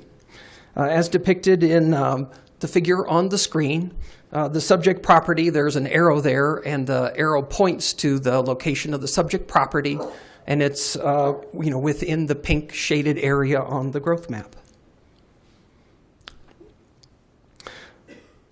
The Lakewood zoning ordinance has some pretty significant differences between the R112 zoning and the MEU zoning. Specifically in the R112 zone district, it's limited to single-family residential and then some other uses that are typically found in single-family districts, including churches and other types of facilities. And then in the mixed-use employment urban, there are a wider range of uses, but then there are also some differences on dimensional standards. As you can see there are some differences on setbacks. There is a maximum height of 60 feet, and I'll come back to that because it's effectively lower for this site, and there is a lower open space. But for the applicant's proposal, under the current zoning, townhomes are not a permitted use. So hence the proposal to rezone to a zone district that does allow for townhomes. And then just one comment about the RMF zoning. That was considered, and it was staff's recommendation to go with the MEU zoning because there are additional standards in the MEU zoning that will help with the transition. And specifically, that's the limitation in height that I'll talk about a little bit in the next slide. So when adjacent to single-family and duplex uses in a mixed-use zone district, for a distance of 75 feet, and I'll show a diagram in the next couple slides, but for a distance of 75 feet, the height is limited to 35 feet in height, so that provides a transition in height. Additionally, there is a transition in bulk plane, so there's a requirement for a bulk plane analysis so that big, tall buildings aren't allowed next to smaller buildings. And then the third important development standard is when mixed-use properties are adjacent to single-family and duplex residential, there is a requirement for a landscape buffer. And as a landscape buffer, it could be the option A that you see at the top that's 30 feet wide with trees and shrubs, or it could be narrower, option D on the bottom, but it would require a masonry wall. So this would be required along the north and along the east property lines. Additionally, in the MEU zone district, there is a build-to zone of 50%. And so that does mean that there will have to be a building located up closer to the street. For all rezoning proposals, staff requests a conceptual land use plan. And this conceptual land use plan illustrates some of the concepts that we were just talking about. But overall, I'd like to point out that this property is very narrow and very deep, so that does provide some limitations on what could feasibly be located there. And then I wanted to be sure to point out a couple of things. So one of them is there's a gray shading, and then if you notice there's a 75-foot dimension there. So that gray shaded area along the north property line and the east property line is the area where the height would be limited to 35 feet. So we're, again, adjacent to that single-family and duplex use, that height of that new building would be limited. The 45-degree angle hatch represents the buildable area, but then that also represents the area that would require a transition zone for bulk plane. And then the setbacks are also listed on there in terms of a dashed line. Although not required with this rezoning, if approved and they do come in with a proposal for townhomes, there would be public improvements required. They would have to respect future widening of Kipling. They would have to do a 5-foot wide detached sidewalk, and then they would be allowed one access location. All rezoning requests and proposals must follow, again, a process outlined in the zoning ordinance, including public notification. So prior to the neighborhood meeting, prior to the Planning Commission hearing, and prior to tonight's meeting, mailed notification was sent out to neighbors within and tenants within 500 feet of the property boundaries. It was sent to neighborhood organizations, and then prior to the Planning Commission hearing and tonight's meeting, notification signs were posted on the property, and it was also published. There was a picture submitted on your dais of the notification sign on the front of the property. It did get wet and it wasn't legible. As soon as I saw that, I let the applicant know, and they fixed that as quickly as they could. There was a neighborhood meeting held on 8/18/2015. At that neighborhood meeting, there was no opposition to the rezoning. There were some questions about building and site design, questions about market rate versus subsidized housing, questions about public improvements, and questions about process. In some of one of the letters that came in, there were some questions about the neighborhood meeting, and staff feels that the neighborhood meeting did serve the intent of the zoning ordinance because its purpose was to gain information from the neighbors. Rezonings also go through, or per the zoning ordinance, have a specific review criteria. So the first is conformance with the intent of the zoning ordinance, and then I'll go into more specifics on these. The second is compatibility with surrounding land uses. And then third is consistency with the comprehensive plan. The proposed rezoning is compatible with the existing surrounding land uses or the land uses envisioned by the comprehensive plan because the proposed rezoning is an extension of the existing mixed-use employment urban zoning to the south. Additionally, the MEU zone district is an employment and residential-based district that limits the amount of commercial or office land uses allowed in new developments, which will help provide a buffer to the adjacent uses. The zoning standards, as mentioned earlier, limit the height of buildings when adjacent to single-family and two-family residential, and will help protect the neighborhood character. And the zoning standards require also a design transition zone. The proposed rezoning promotes the implementation of the comprehensive plan because the subject property is within a growth area. The proposed rezoning will help support the community's vision to be innovative and accommodate the changing economic, employment, and housing conditions by enabling a more intensive use in an appropriate location. Appropriate because it's adjacent to an MEU zone district and because it's on an arterial roadway. The proposed rezoning will support the community's guiding principles and goals and action steps by promoting clean and safe neighborhoods by allowing an opportunity for development on a vacant lot, encouraging and supporting communication among neighbors and between the city and neighborhoods through a public process, which was included the neighborhood meeting, the Planning Commission hearing, and then tonight's meeting, providing a new opportunity to meet the housing needs for all segments of the community. And it supports the comprehensive plan by supporting community efforts to transition Colfax Avenue from a suburban arterial roadway to a complete urban street and economic corridor by allowing a development with an increased number of people who will work, live, and play nearby to West Colfax. There was quite a bit of activity in the past, really 8 hours. So just as a summary, and going back to the neighborhood meeting, so there were no objections at the neighborhood meeting. There were no objections at the Planning Commission hearing, and Planning Commission voted unanimously 6-0, recommending approval.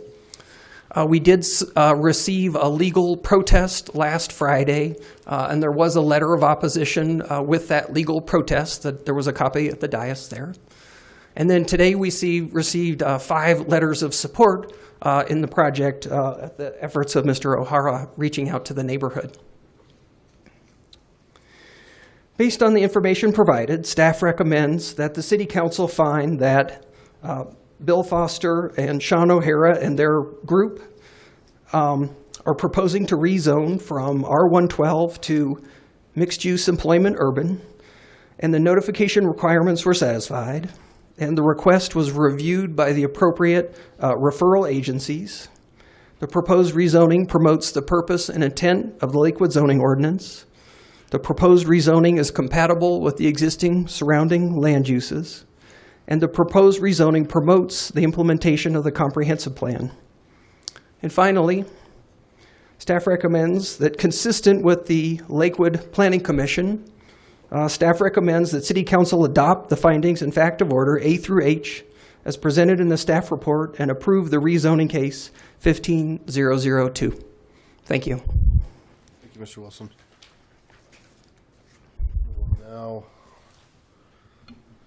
open the public hearing on this matter. I have a roster. If you didn't sign up, we'll still make time at the end if you'd like to speak. But I'll go down this list. Some folks said that they just left it blank if they wanted to speak or not. And excuse me if I pronounce your name wrong. Please forgive me. First on the list, we have Mike Vackhoff. Did you wish to speak tonight, sir?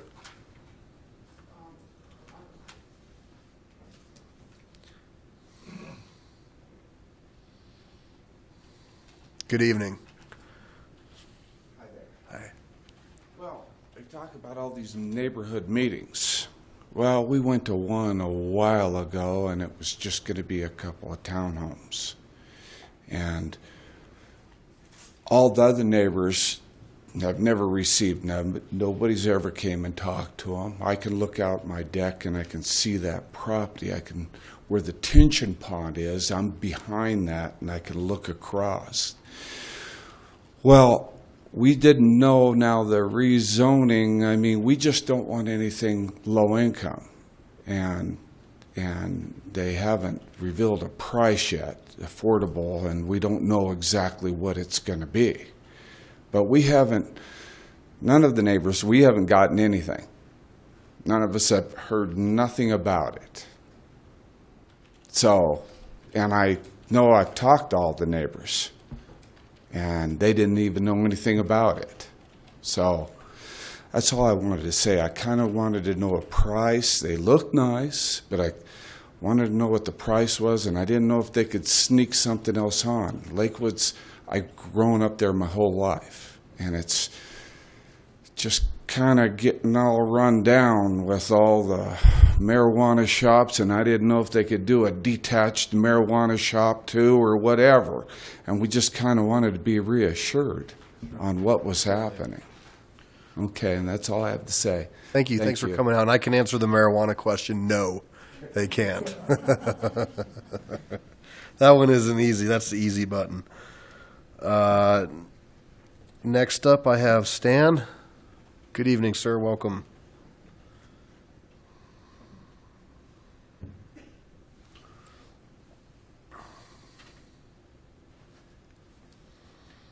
Yes, I live right across the street from Mike. We are not in the 100-foot area to be notified like these other neighbors were. We are concerned because it will affect our value of our homes and whatever else is there.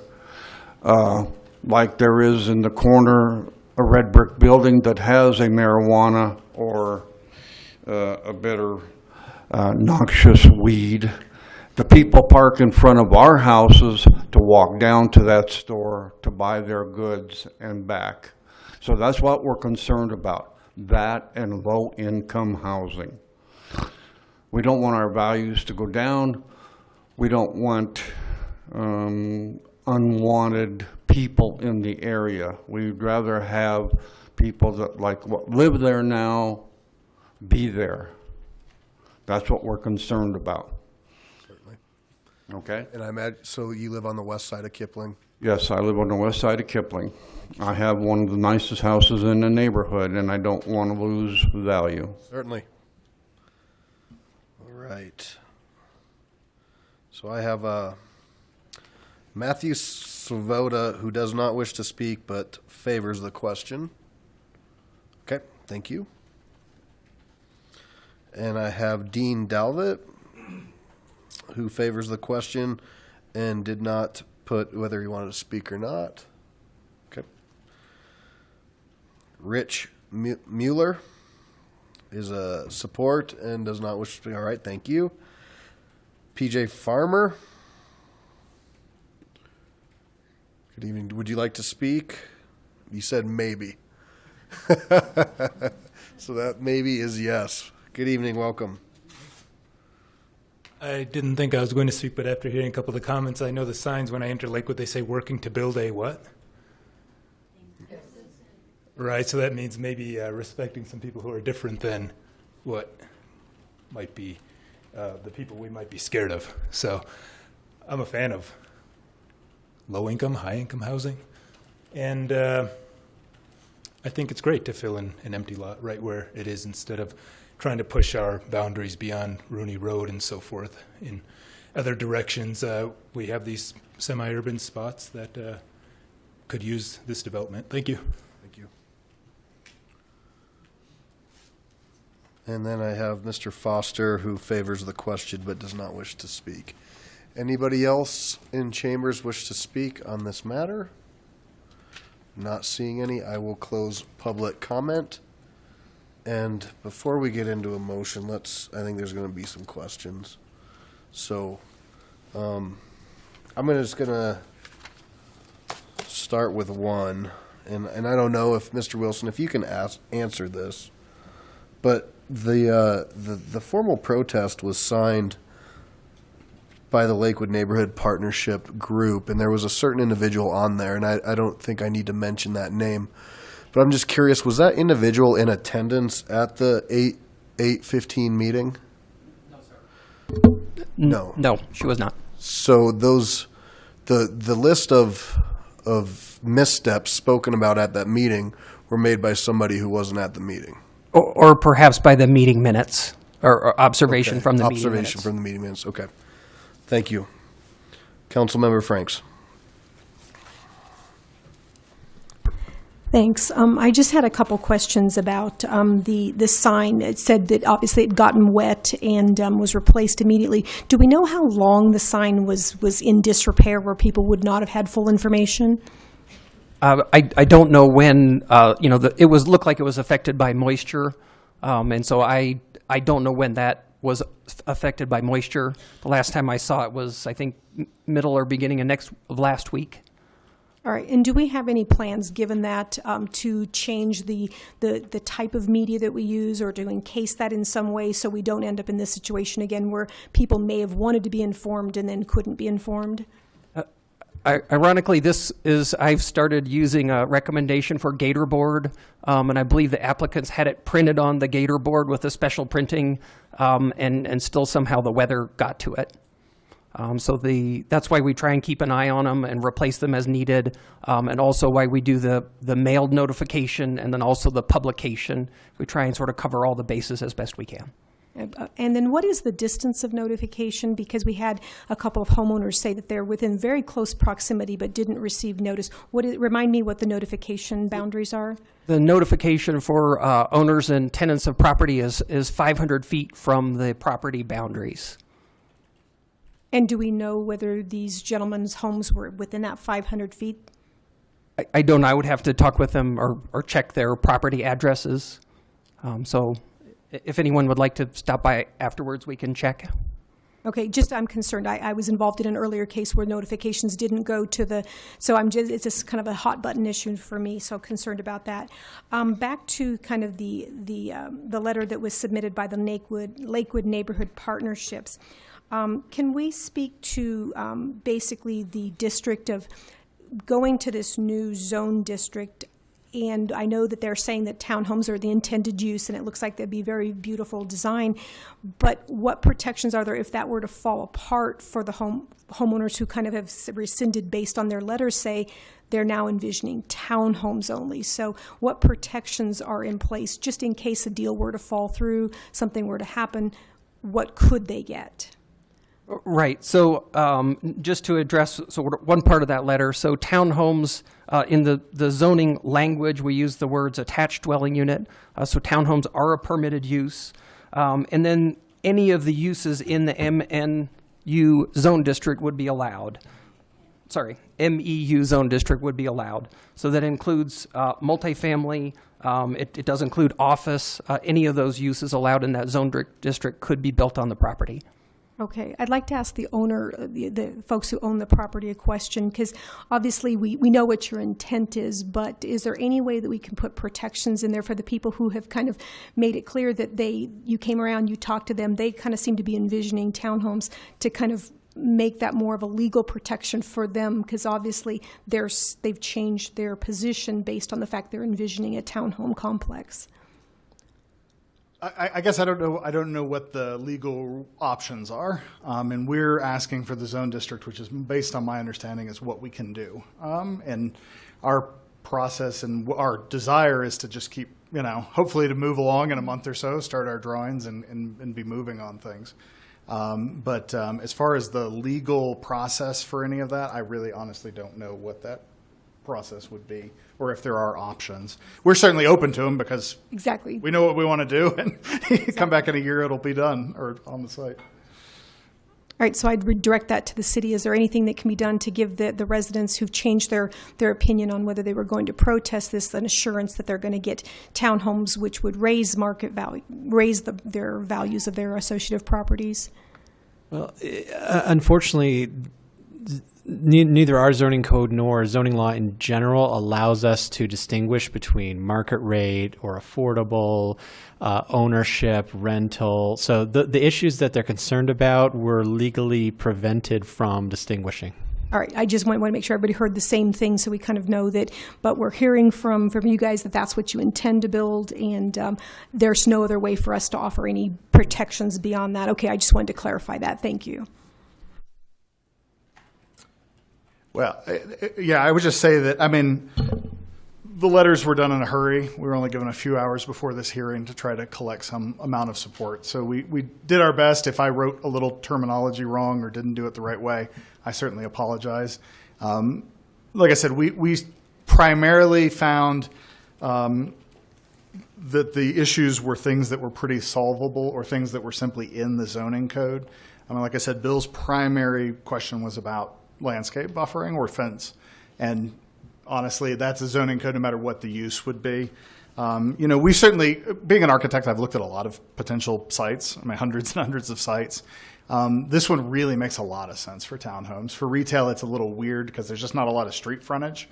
It's a long, deep site. It really works better for residential.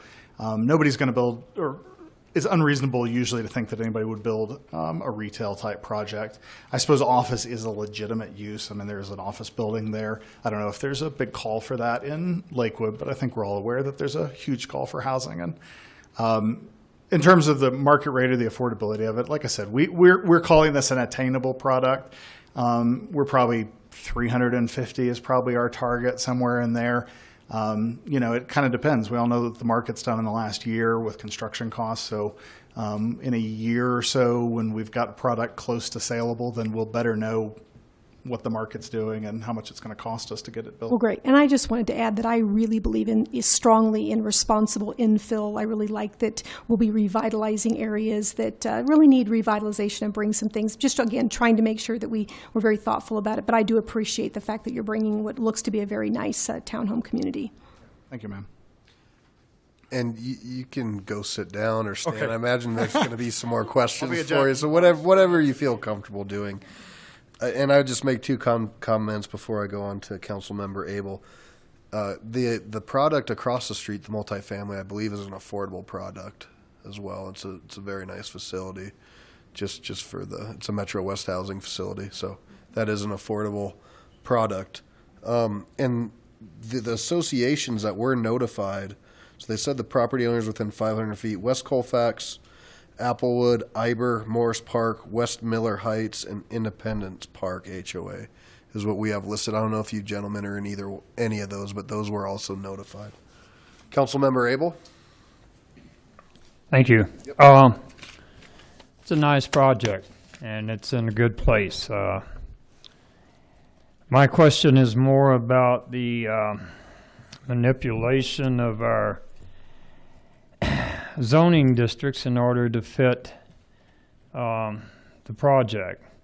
MEU, we heard about the intent of the zoning ordinance and such, but no one mentioned that in MEU, employment and education is the primary use, and that housing is offered in support of that primary use.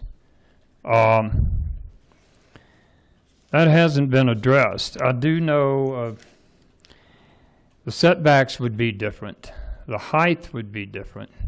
The open space, the height could be greater if it were multifamily, which seems to fit the project that they're talking about much better than MEU. It might make it a bit more difficult to build. It would allow you 10 more feet of height, but require more open space, but the open space can be adjusted by the director. I guess in general,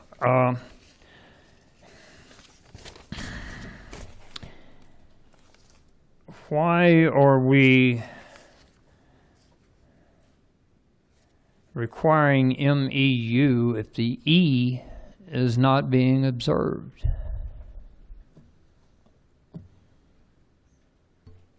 Thank you for your question. In terms of the MEU zone district and, right, in terms of the primary uses as employment and education, staff looked at the MEU zone district on a sort of a broader scale. And there is office and employment directly south of the property. And so it seemed to fit together in terms of, that existing surrounding use to the south. And then what could go on that property, to the north. Additionally, some of the characteristics of the MEU zone district that seemed to serve the project well were, the intent to locate on arterial roadways, which was the, taking into account Kipling. And then also the additional standards in terms of limiting height and design transition and buffers.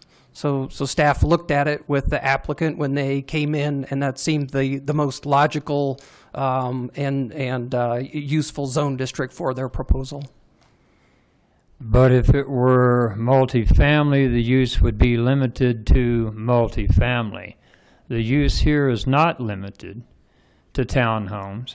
Most of these letters that were in that wanted to withdraw from the legal protest refer to townhomes being acceptable to them, but it doesn't have to be townhomes. Expanding on what Councilwoman Franks said, I would be a lot more comfortable, even if we stretched the intent of the zoning of the zone district, I would feel more comfortable if there were indeed assurance to the neighbors that this is going to be exactly what they're told, have been told it's going to be. In a recent rezoning case we had, the neighbors had worked with the developer and came up with, in a broader category of uses that allowed things that the neighborhood certainly didn't want to see. They worked with the developer and came up with a deed restriction. I certainly wouldn't ask you to do that, but it is something to consider if you were pondering ways to ensure the end product would be exactly what it is today.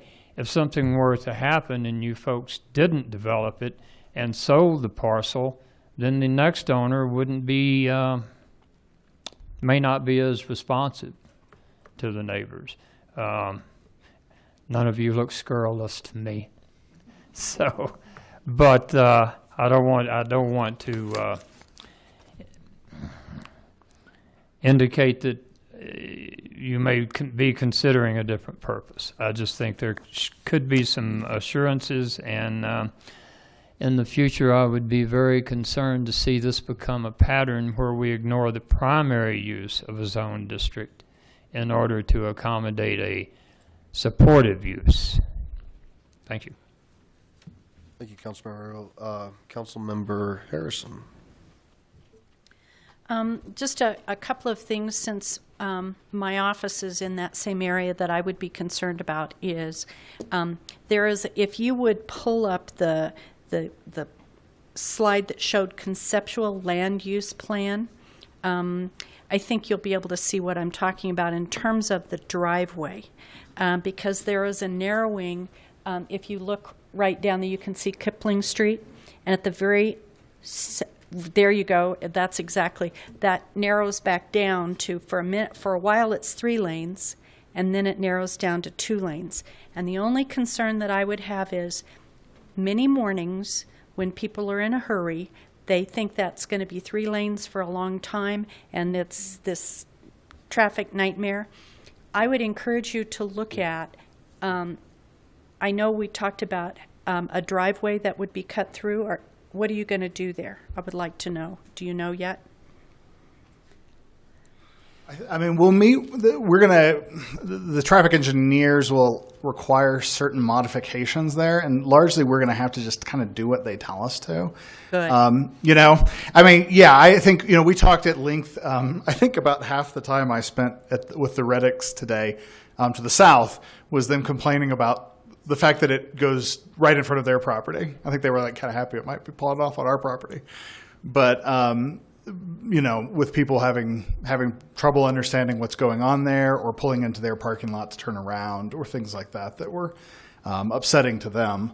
And so our plan, I mean, I would love to see it widen to 3 lanes and the curb cut in the appropriate place.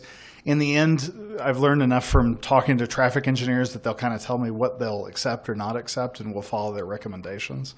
But yeah, we also know that it's a problem, and it's not something that we're really excited about.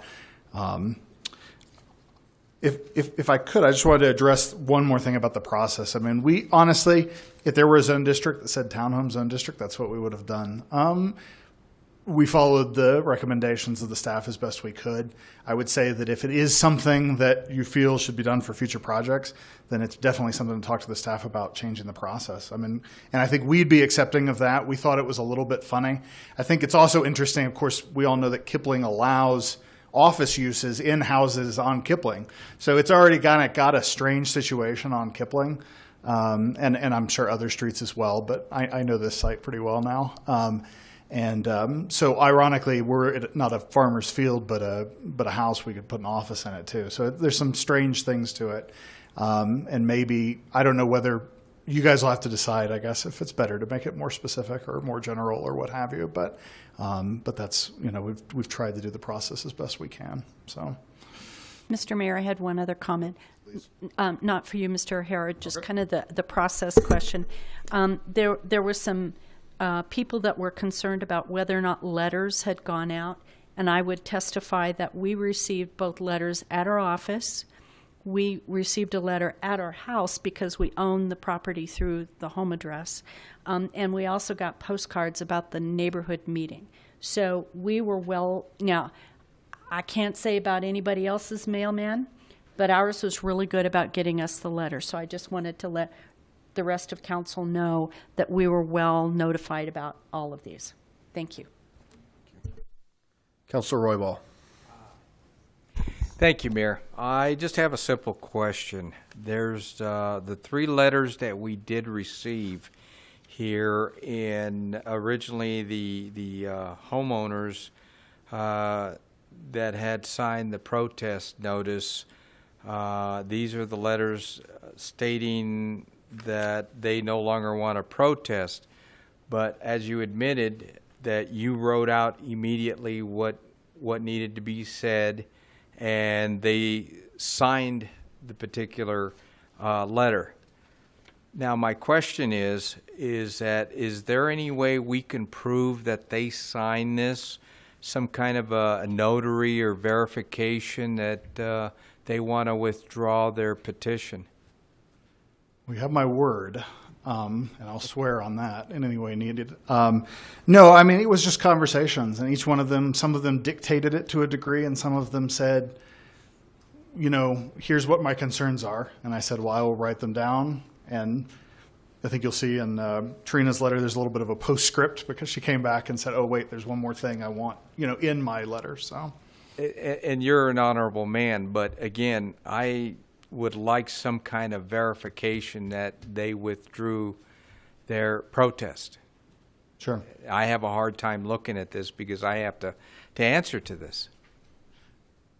Yeah, I would say that if I had any word of advice, it would be maybe the legal protest would have a little longer time frame than a few hours, or I would have certainly loved to get them to type it and sit down and go through all the process. There's no time, so.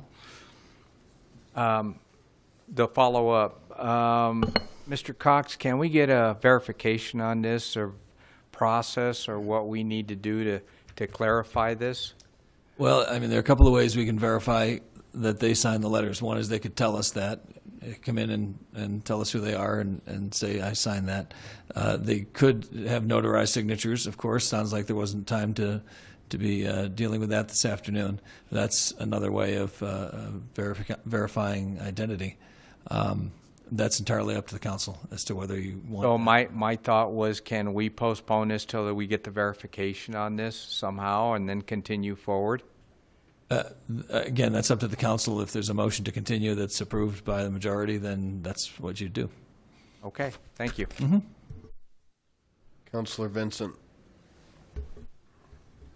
Can you go back to slide 22? I think that's the one that had the dates on it.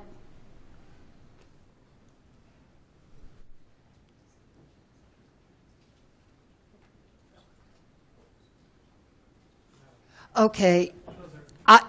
I have the legal protest submitted 5/13 of 15. 6/16. Okay, it should be. Thank you. That should be corrected. Each Okay, of those. and then one letter of opposition, that should be, it would not be the 13th. The 13th is coming up. My apologies. A lot was happening this afternoon, right? So both of those, the legal protest submitted and one letter of opposition were submitted last Friday, which would have been the 6th. The 6th. Of Okay. 2016. Thank So you. Both of those should be 5/6/16. Yes, ma'am. Okay. I've just been doing a lot of Six Sigma audits this week, so I think I'm hypersensitive to these things. The other thing is just as a take it for what it's worth. Last week we had a rezoning and it was supported all over. But that developer went and knocked on doors and talked to them one-on-one. And perhaps some of this could have been avoided, this last-minute thing, because it sounds like you went out and talked with these people, but after the legal petition or whatever was submitted.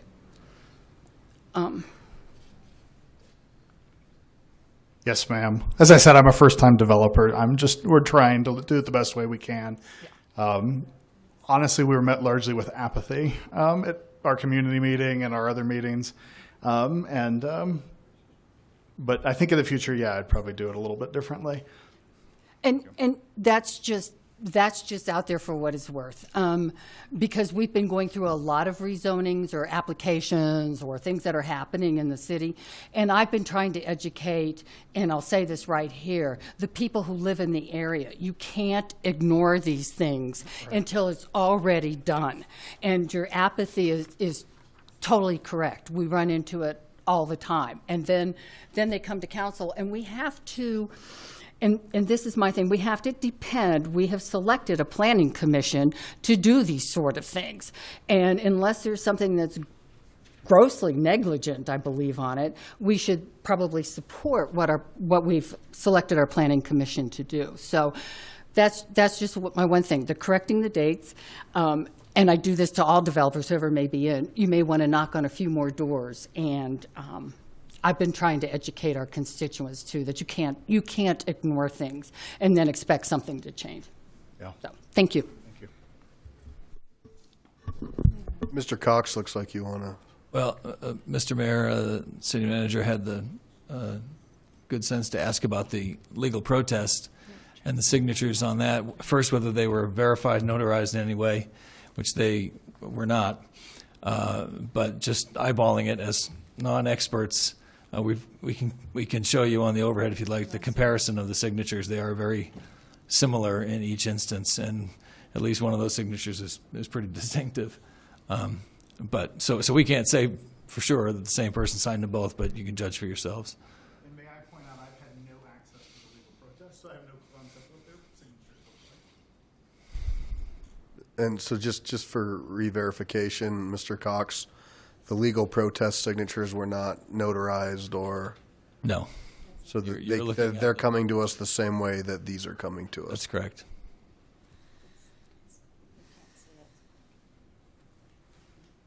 Well, you can pass them. Yeah. They're in your packets.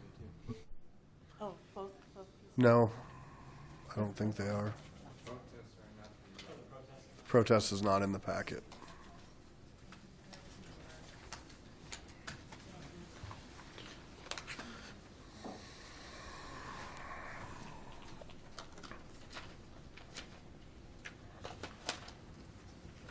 Mayor Pro Tem Johnson. Thank you, Mayor.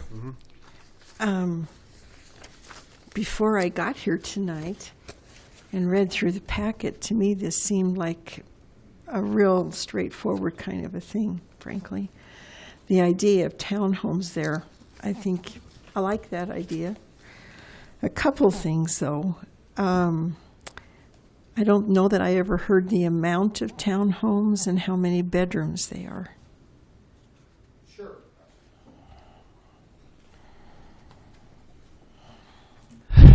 It's a little early. We think probably 10 to 13 units. I think the sketch that was in our packet was 13. A lot of it comes down to the water cost for us on bedroom count and bathroom count, so we have to make a little bit of a call about that. There's giant step-ups in the price of water, so that may end up being our limiting factor on is just the tap fees. My inclination would be that most of them are probably 2-bedroom units because that tends to work well with narrower townhomes, but they could be small 3-bedroom units as well. That's sort of our first guess at it at this point. Defining factor, generally we found, and I'm not necessarily the biggest townhome expert of the architects in the room, but most of them have that desire for the 2-car garage, so you're sort of at 20 feet wide just by virtue of that. And that's kind of where you see the sketch that you see in the presentation is 13 20-foot wide townhomes, and that tends to be about right. So you're estimating 2 cars per townhome then? Well, we're estimating space for 2 cars. We're obviously always hopeful. A 2-car garage, but I have no concept. We find there are still people in this world that have 1 car, and they really can't have more than 2, probably. But we're hoping with the light rail accessibility from the site and so forth that it might appeal to some folks that would only have 1 car there.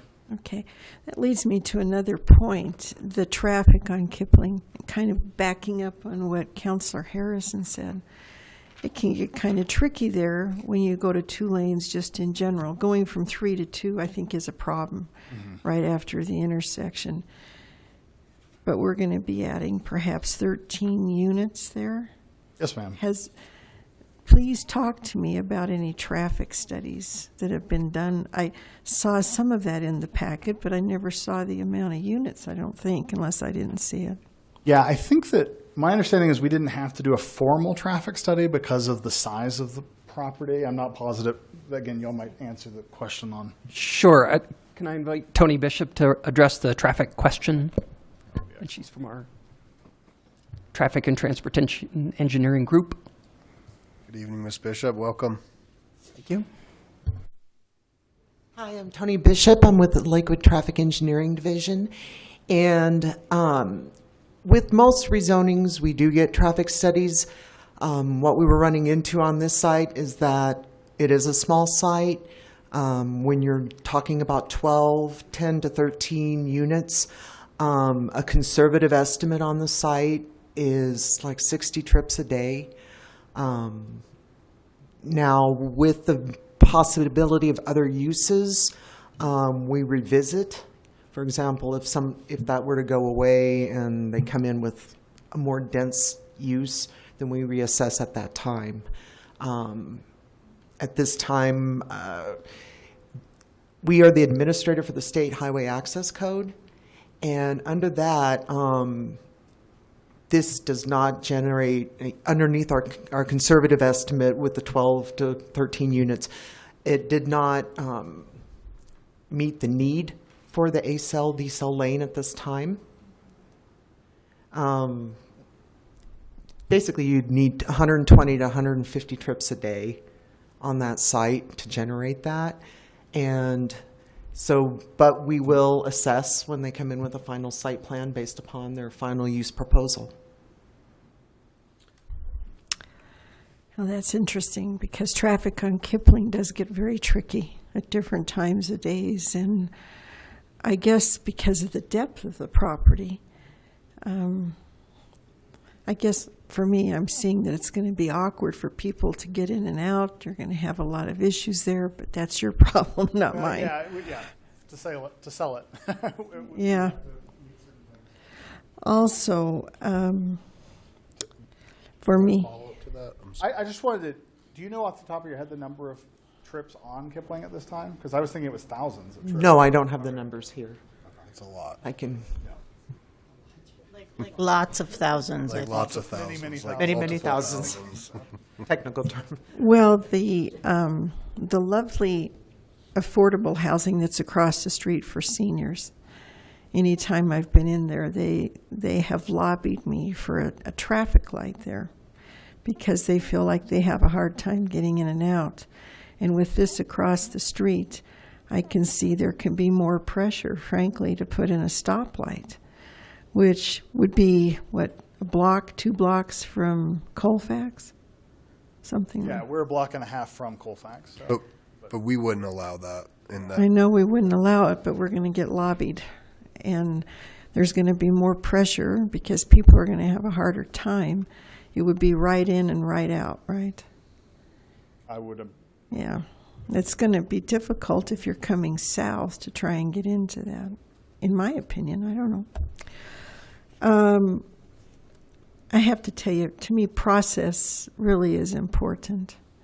And I think Councilman Roybal maybe had something that was valuable to maybe put this on hold until we have a little better handle to know for sure, and Councilman Abel.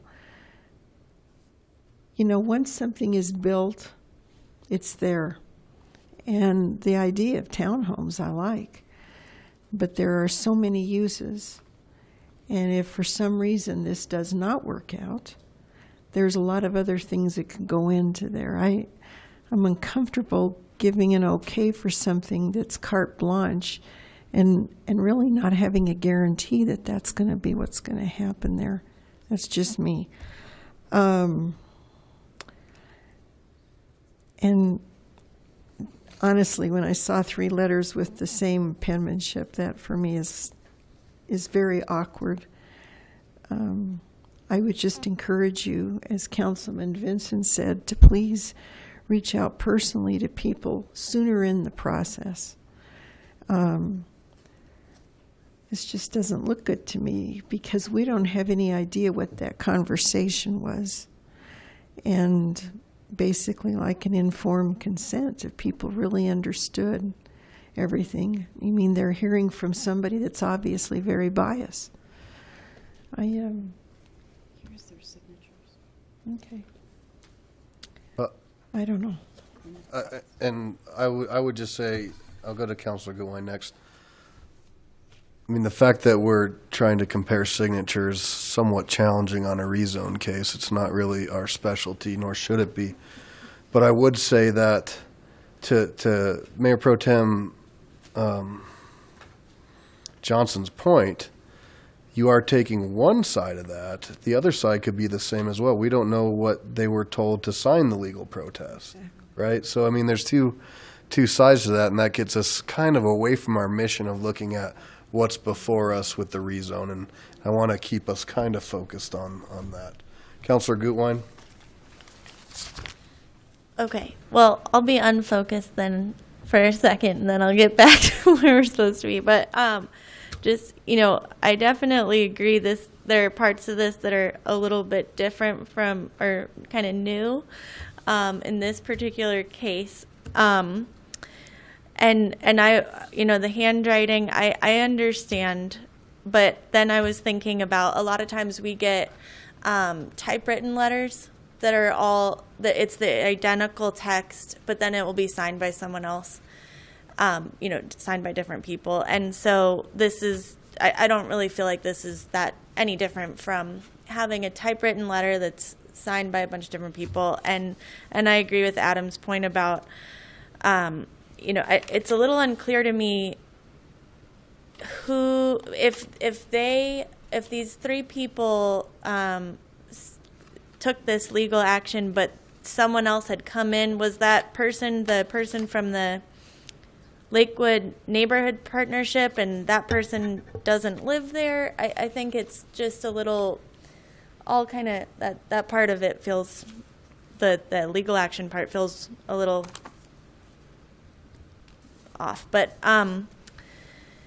my question is, so because of that legal action, it would require a vote of 8, and is that what we are doing, or we are doing a simple majority, or have we decided that yet? Do you want to take a break for a second? Sure. We'll Thank you, sir. We'll let Mr. Cox. You know, it's It's as clear as mud, Counselor, Okay. line of exactly Okay. what we're doing. So, Okay. Mr. Cox, if you want to just kind of reframe our choices. I'll take a stab at it. The normal rezoning cases require a simple majority.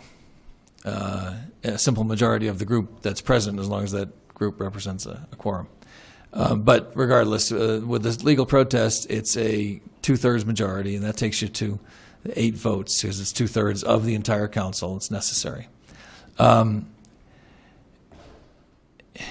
That's based on the filing of a legal protest, which does not require notarization of signatures or anything like that. It's simply submitting a protest and demonstrating that the people who signed represent the requisite percentage of either the property to be rezoned or the property in the area around the subject property.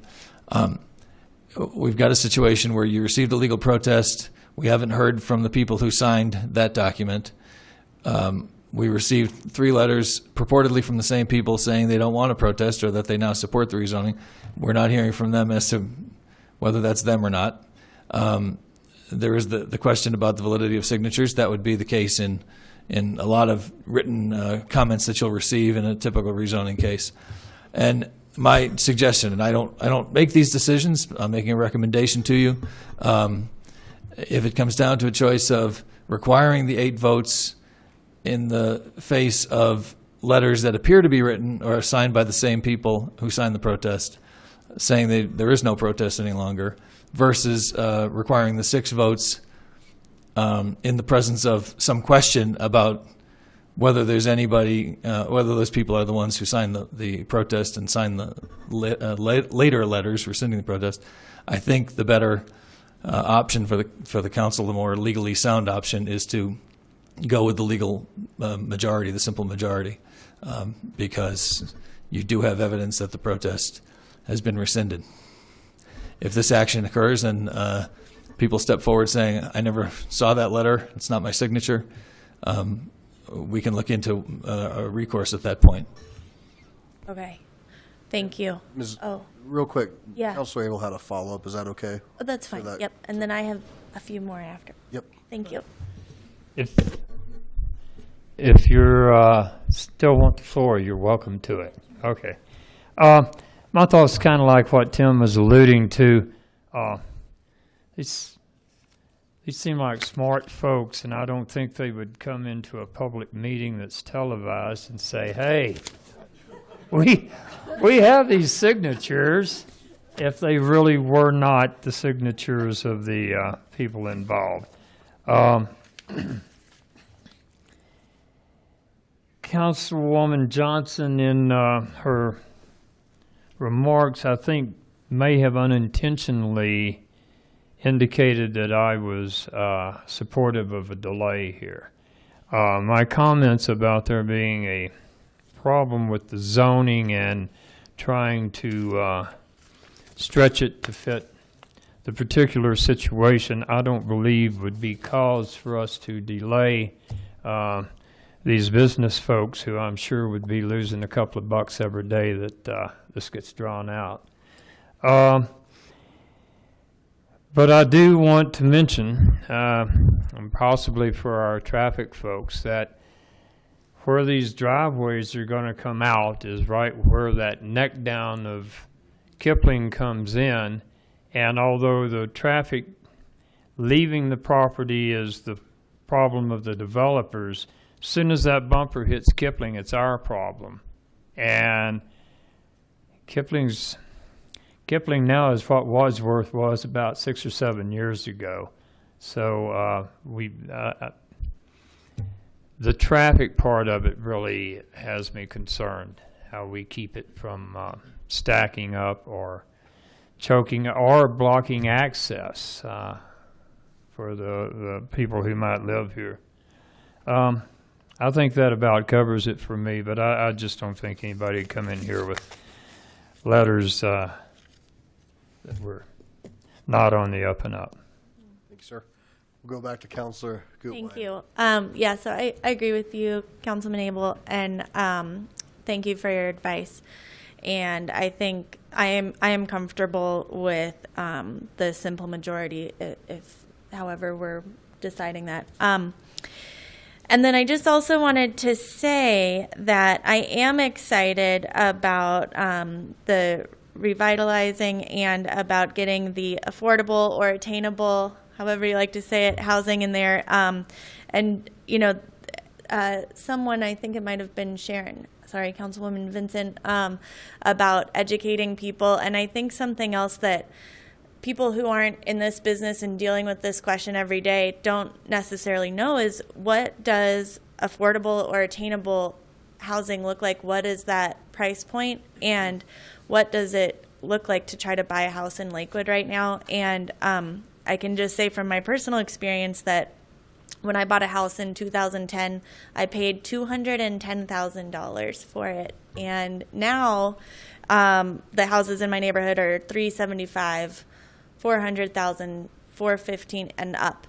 And so for me to try to buy a house in my neighborhood now would be impossible. And this is incredibly important. And the price point of $350,000 is not a low price point here. So anyway, really important issue. And I think people just don't necessarily know how much real estate values have increased in Lakewood. I think that is all. Thank you. And I'll just mention, as Councilor Abel pointed out, market rate is their goal is market rate. Yeah. Councilor Coop. Thank you, Mayor. You can, Mr. O'Hara, please feel free to answer this question from right there. It's very simple. One word answer. Are you going to build townhomes on this property? Yes, sir. Thank you. Thank you. He said yes, sir. He did not have a microphone. Go on record. You said yes, sir. Yes? Yes, sir. Okay. Thank you. I appreciate you coming into Ward 2 with a for-purchase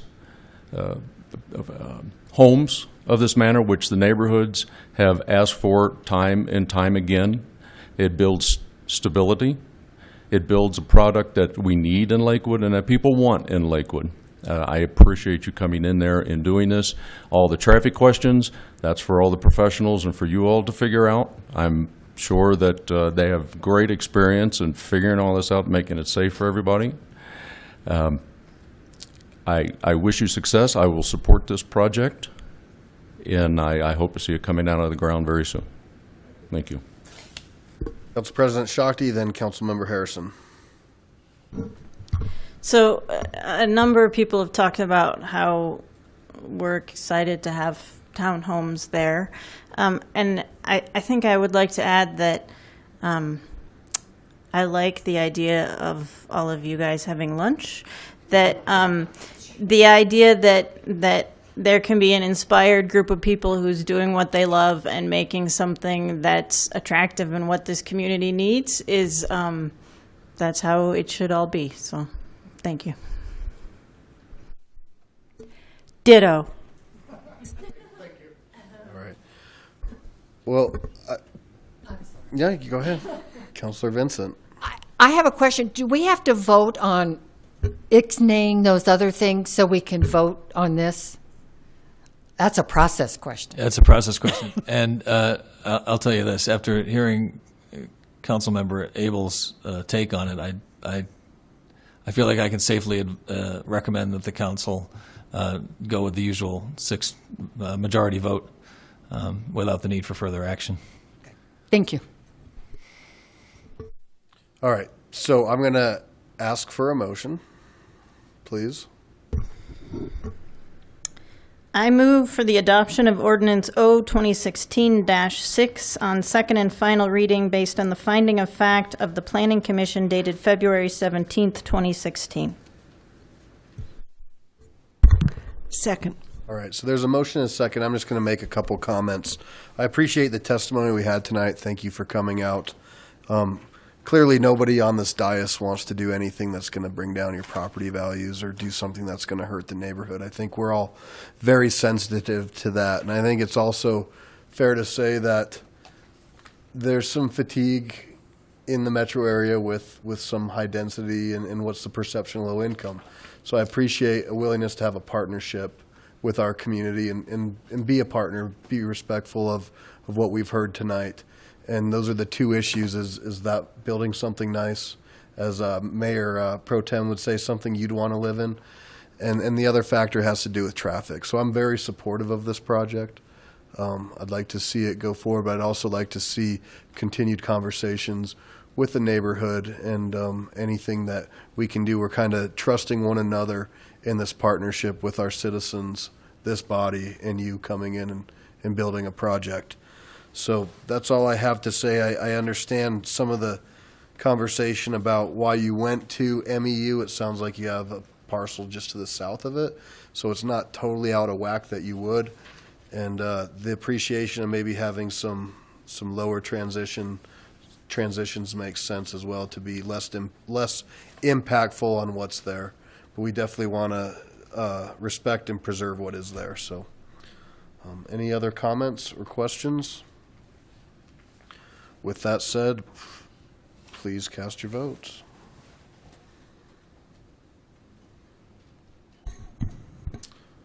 And the motion carries 11 aye, 0 nay. Congratulations. Yep, thank you.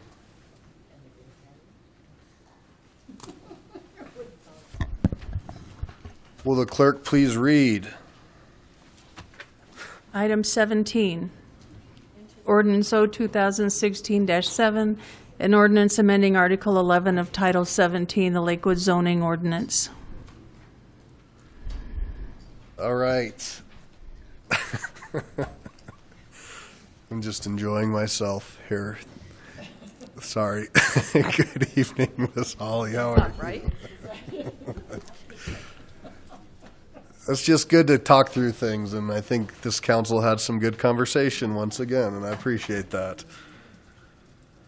So, Holly, welcome. Hi, thank you. Holly Bain with Comprehensive Planning and Research, and I am here today or tonight to present Ordinance O 2016-7 to City Council for your consideration. I do have a brief presentation to give to you tonight. If I can find it.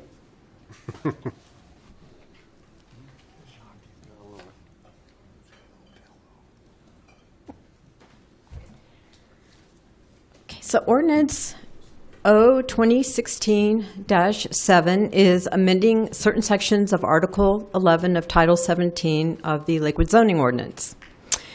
Article 11 of the Lakewood Zoning Ordinance is the Historic Preservation Ordinance. It was adopted in December of 2012. Among other things, the ordinance does establish the Historic Preservation Commission and sets forth the composition and the powers and duties of the Preservation Commission. Tonight, I'm asking your consideration to amend 3 sections in the ordinance. Section 17.11.2.2a establishes the number of preservation commissioners that should be appointed by City Council. Currently, the ordinance sets the membership at 5. Recently, we have had quite a bit of interest within the community from qualified applicants to sit on the Preservation Commission. We have also been advised by the Preservation Commission that increasing the number of commissioners would actually improve the Commission's ability to promote and preservation within Lakewood. So my recommendation is to increase the number of members on the Preservation Commission from 5 to 7. With the increase of preservation commissioners, it is also necessary for us to increase the number of the commissioners that are professionals in a preservation-related discipline. And this is required by the State Historic Preservation Office so we can maintain our certified local government requirement. So my recommendation is that concurrently with the increase in number of members, we increase those who have a profession in a preservation-related discipline from 2 members to 3. And the final section that I'm asking to amend is section 17.11.2.2e. This section currently states that the Planning Commission should develop design guidelines for designated structures and for historic districts. That is actually incorrect, and it should be the Preservation Commission. They are the entity that has the experience and the technical knowledge to develop these design guidelines. So I'm asking that the reference to the Planning Commission be deleted and replaced with the Preservation Commission. These amendments are minor in nature, and they are not going to change the intent and purpose of the Preservation Ordinance, and it will also enhance the abilities of the Preservation Commission. Therefore, tonight I am requesting that Council approve Ordinance O 2016-7, amending sections 17.11.2.2a and c and 17.11.2.5 of Article 11. And that's it, and I'd be happy to entertain any questions that you might have. Thank you, Ms. Bain. Before I open the public hearing, I'm going to jump into questions since you're right here. Councilor Harrison. Actually, this is going to be more of a statement, so if you'd rather me wait, I could. Okay, sounds good. Any other questions for Ms. Bain while she's here? Thank you. Sure. Now I will now open the public hearing on Ordinance 2016-7.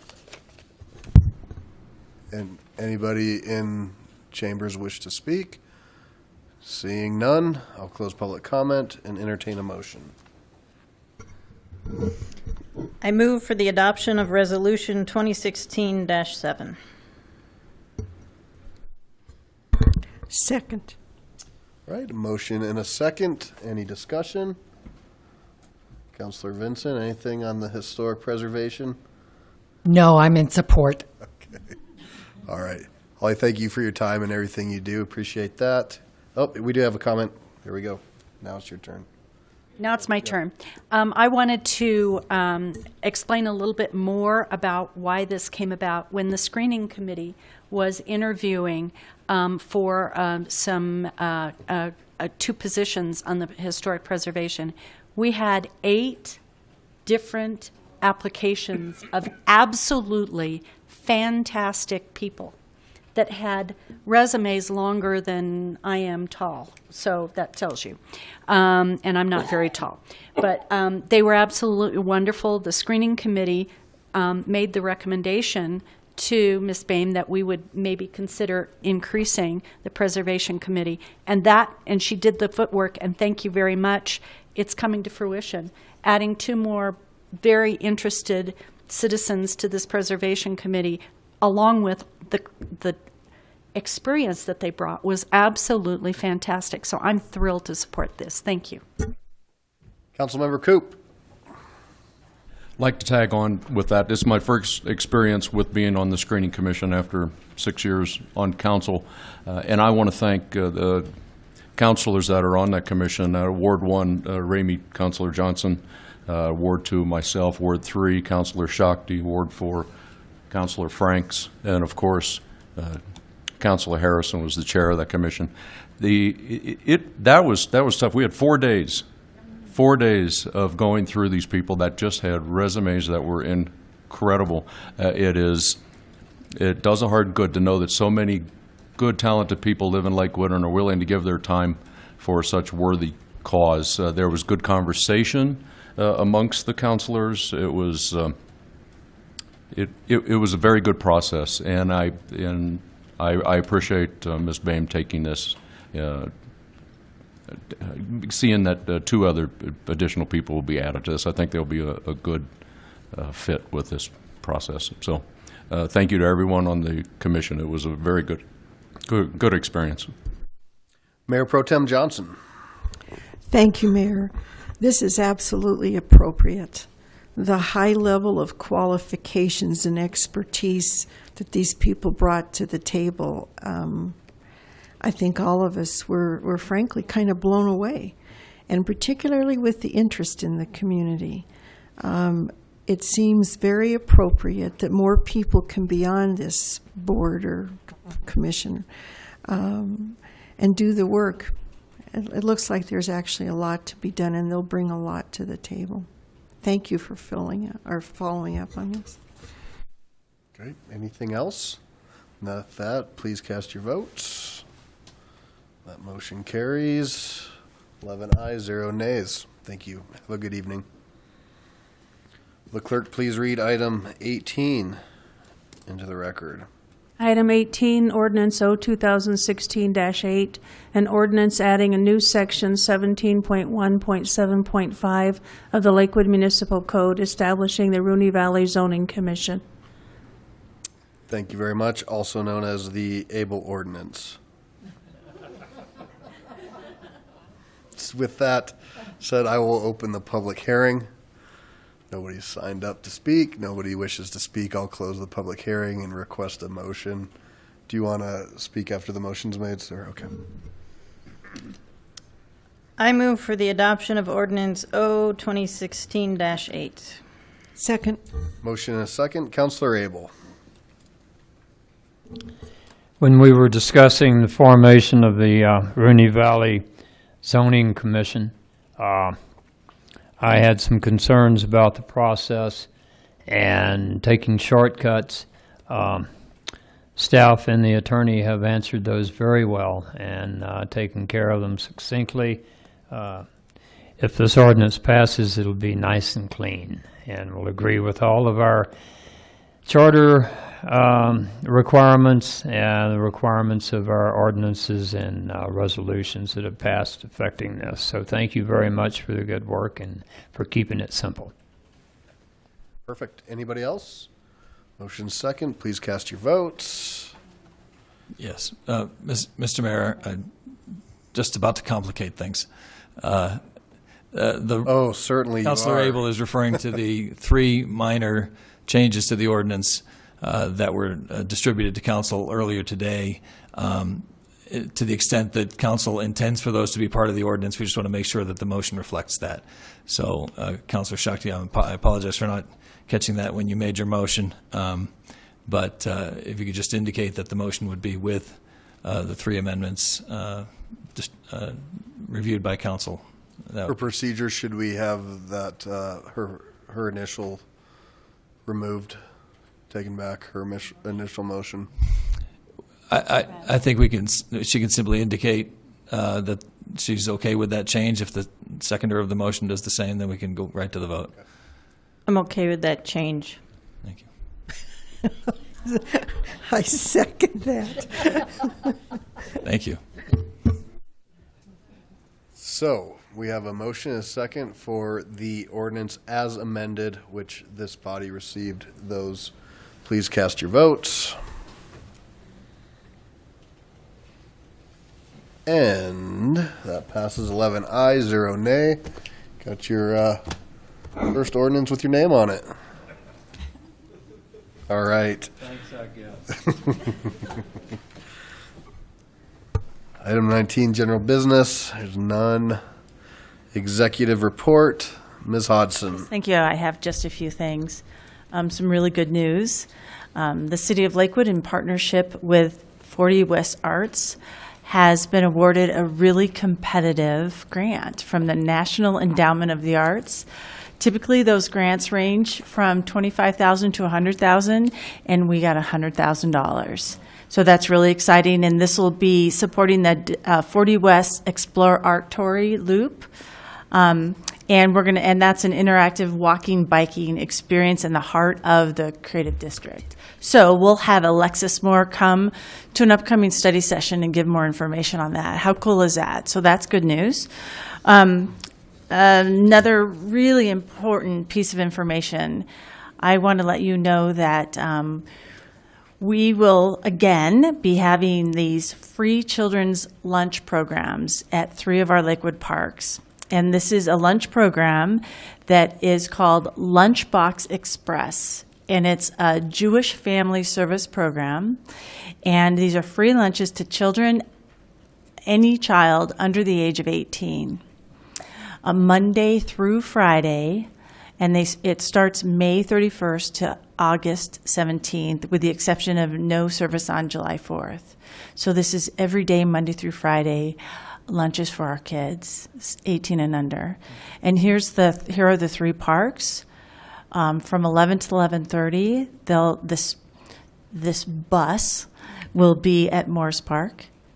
From 11:45 to 12:15, the bus will be at Mount Air Park. And then from 12:30 to 1, it'll be at Lasley Park. Let me tell you a little bit more about this program. The program operates as a sponsor of the USDA Summer Food Service Program, a federal program that makes nutritious lunches available during the summer at approved sites. So those are the 3 sites. I think this is a really wonderful program for our kids, and we'll make sure this information is posted on our website. And finally, if you'll let me go up to this again, I want to show you a poster.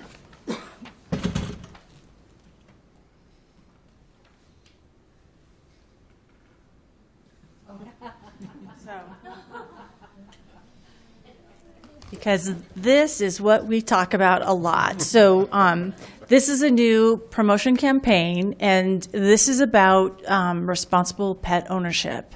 And we encourage people who love their pets and love their parks to please clean up after your pet so that we can all enjoy our parks. So this is an initiative called Let's Do It, and this is in conjunction with Jefferson County Open Space, and it's a great partnership trying to make this really positive, yet really help people remember how important it is that we all do our part. There'll be an education component as it relates to the issue of dog waste, why it doesn't biodegrade and why it pollutes our groundwater. There'll be outreach efforts at events, and we'll have volunteer involvement as well. So keep your eyes open for the new campaign. Let's do it. And I'm done. Thank you. Well, thank you. That's fantastic. And I'll thank Councilor Franks. She's kind of led this effort to really get this exposed. And our Mayor Pro Tem built onto that, but I don't think we have a 7-second delay, so we'll just leave it at let's do it. So thank you for that. And I just have a couple things. As you know, this Sunday it'll be the Colfax Marathon. So check that out. And if you're planning on traveling Sunday morning, there might be some traffic delays. I have the great privilege this year of starting the race downtown, and then Lakewood's well known for all their festivities and the bands and things along West Colfax. So come out and join it and be a part of it. And before that, I have a bike ride starting at 9 a.m. on Saturday. And we're going to go do some touring through Lakewood. And then my next one is actually going to be in September. We're going to take advantage of this interactive art path that we're getting this grant money for and try to highlight that in September. But please join us along the route. You can go on the website now. The route's published. We're going to go from here. We're going to cut a ribbon at Garrison Street at the bike park and ride. We're going to go down to Lamar Station and see some market rate and affordable housing, and then jump over to the Arts District and then ride our bikes back. You can catch us wherever you'd like, but it should be a good time. And I encourage everybody to come, especially if you have some questions or you want to know what affordable housing might look like in our community. This will be a great example. And last but not least, I just want to thank this council for the hard work that they've put in, and I really do appreciate the conversations that we have and some of the discussions. We try to make it light and have some fun, but it is serious, and I appreciate everyone's hard work. Mayor Pro Tem Johnson. Thank you, Mayor. On May 21st, Ward 1 will have its May meeting, 9 o'clock, Holy Shepherd. And I'm not sure if his title is president or chairman of the school board. Ron Mitchell's going to come and talk to us about the master plan. That will not be for the entire time. I think Councilman Abel's going to facilitate some discussion regarding the consolidated mutual water issue, and then give us a chance to hear what kind of issues are out there for our ward. But I'd like to just give a shout out. Last Friday I did a ride along with our police department, and I just can't thank him enough. The gentleman that I rode with has a master's degree in chaplaincy. I couldn't believe it, a master's degree. And I told him, I said, you are you're such an asset to our police department. And he told me, he says, I use that every single day. I thought, how cool. We really do have a wonderful police department, and we can be proud of them. Thank you for allowing me to do that. All right, Council President Shakti. Just a few announcements. On the 11th at 11, they're testing the outdoor sirens, so don't be alarmed. On the 13th, which is also incidentally my birthday, it's the Older Adults Wellness Fair from 9 to 12. Perfect. There you go, at Whitlock. The 14th, there's a yard waste event. You can bring your yard waste to 809 Quail Street from 8:30 to 11:30. Also, if you go to lakewood.org/projects, you can fill out the Lakewood Trails survey, and there's some work on seeing if there are things that can be done to improve the trail system. Also, look at our summer camps, lots of great summer camps, Legos and art history, and the libraries now have extended hours, which has nothing to do with us, but it's great. Councilor Wickman. We do have our town hall meeting this Saturday, and we're going to have some special guests. West Metro Fire is going to be there to talk about the wildland interface area along Green Mountain. We have a very special fire danger there. And in addition, home safety for seniors. And of course, always we're interested in your input. So this Saturday, 9:30, Green Mountain Presbyterian Church, yes, at Mississippi and Alameda. Thank you. My turn? Yes, ma'am. For those of you who are in Ward 2 and still awake and watching this, it's been, for me, a very, very exciting evening tonight. We've gotten our second market rate townhome project off the ground, and this is so exciting because, you know, we had affordable housing issues, I guess, in a lot of the neighborhoods. So that's just so exciting. And we have musical instruments at Mount Air Park, which I think is wonderful. And then the grant for the art space. And I think Councilor Coop is just tickled to death. So on a more mundane thing, thanks for all those who came and picked up trash on Colfax. It's always a festive time. And it's with great pride that I say I know where our Ward 2 meeting is taking place this Wednesday at 7:30 a.m. at 1560 Teller. Thank you. Thank you. Nicely done. Councilor Roybal. Well, I'm going to make this short and sweet. On May 28th at 10 a.m., we're going to be having the rededication of the World War II Veterans Memorial here. So please come and join us. Thank you. So Harrison. I just wanted to remind anybody that would like to come for breakfast on Wednesday, May 11th, the Action Center, not Jeffco Action, but the Action Center, will be having its What Matters breakfast. And that is very, very important for us to participate with that.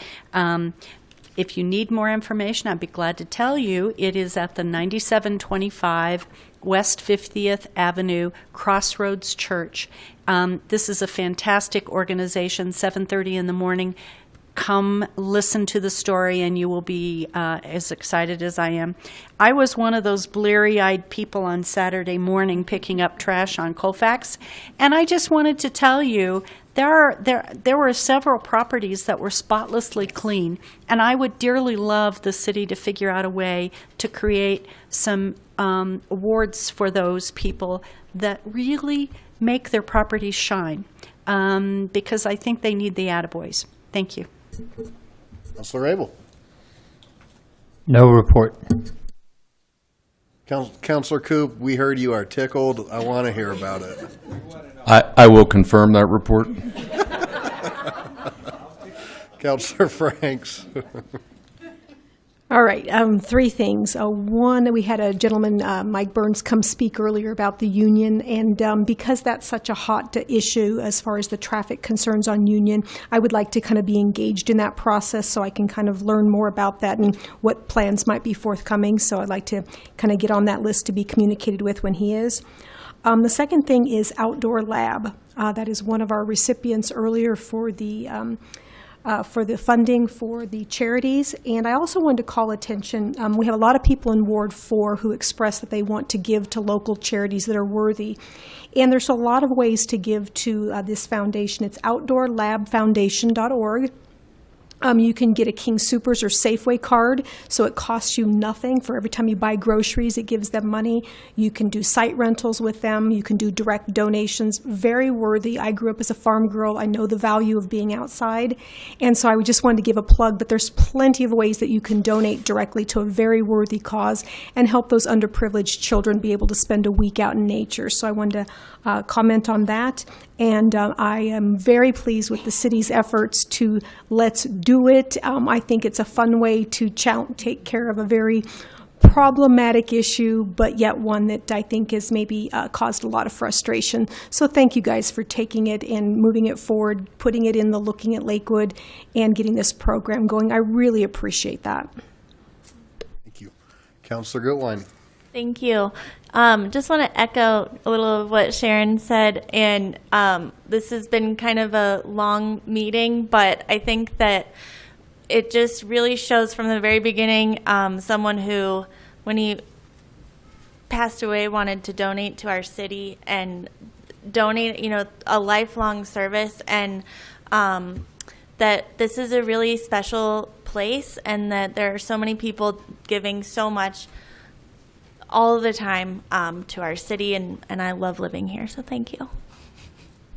All right, anything else for the good of the order? Ms. Hodson, looks Can I just make one more note, please? I have the privilege I get to preside over the graduation at Red Rocks Community College on Saturday, and that's a really important school in our great city, and I'd like to congratulate the graduates. I know they'll be excited, and it's just such an honor for me to get to do that, so I wanted to announce that. Thank you. Fantastic. Anything else? All right, with that said, we will adjourn at 9:59.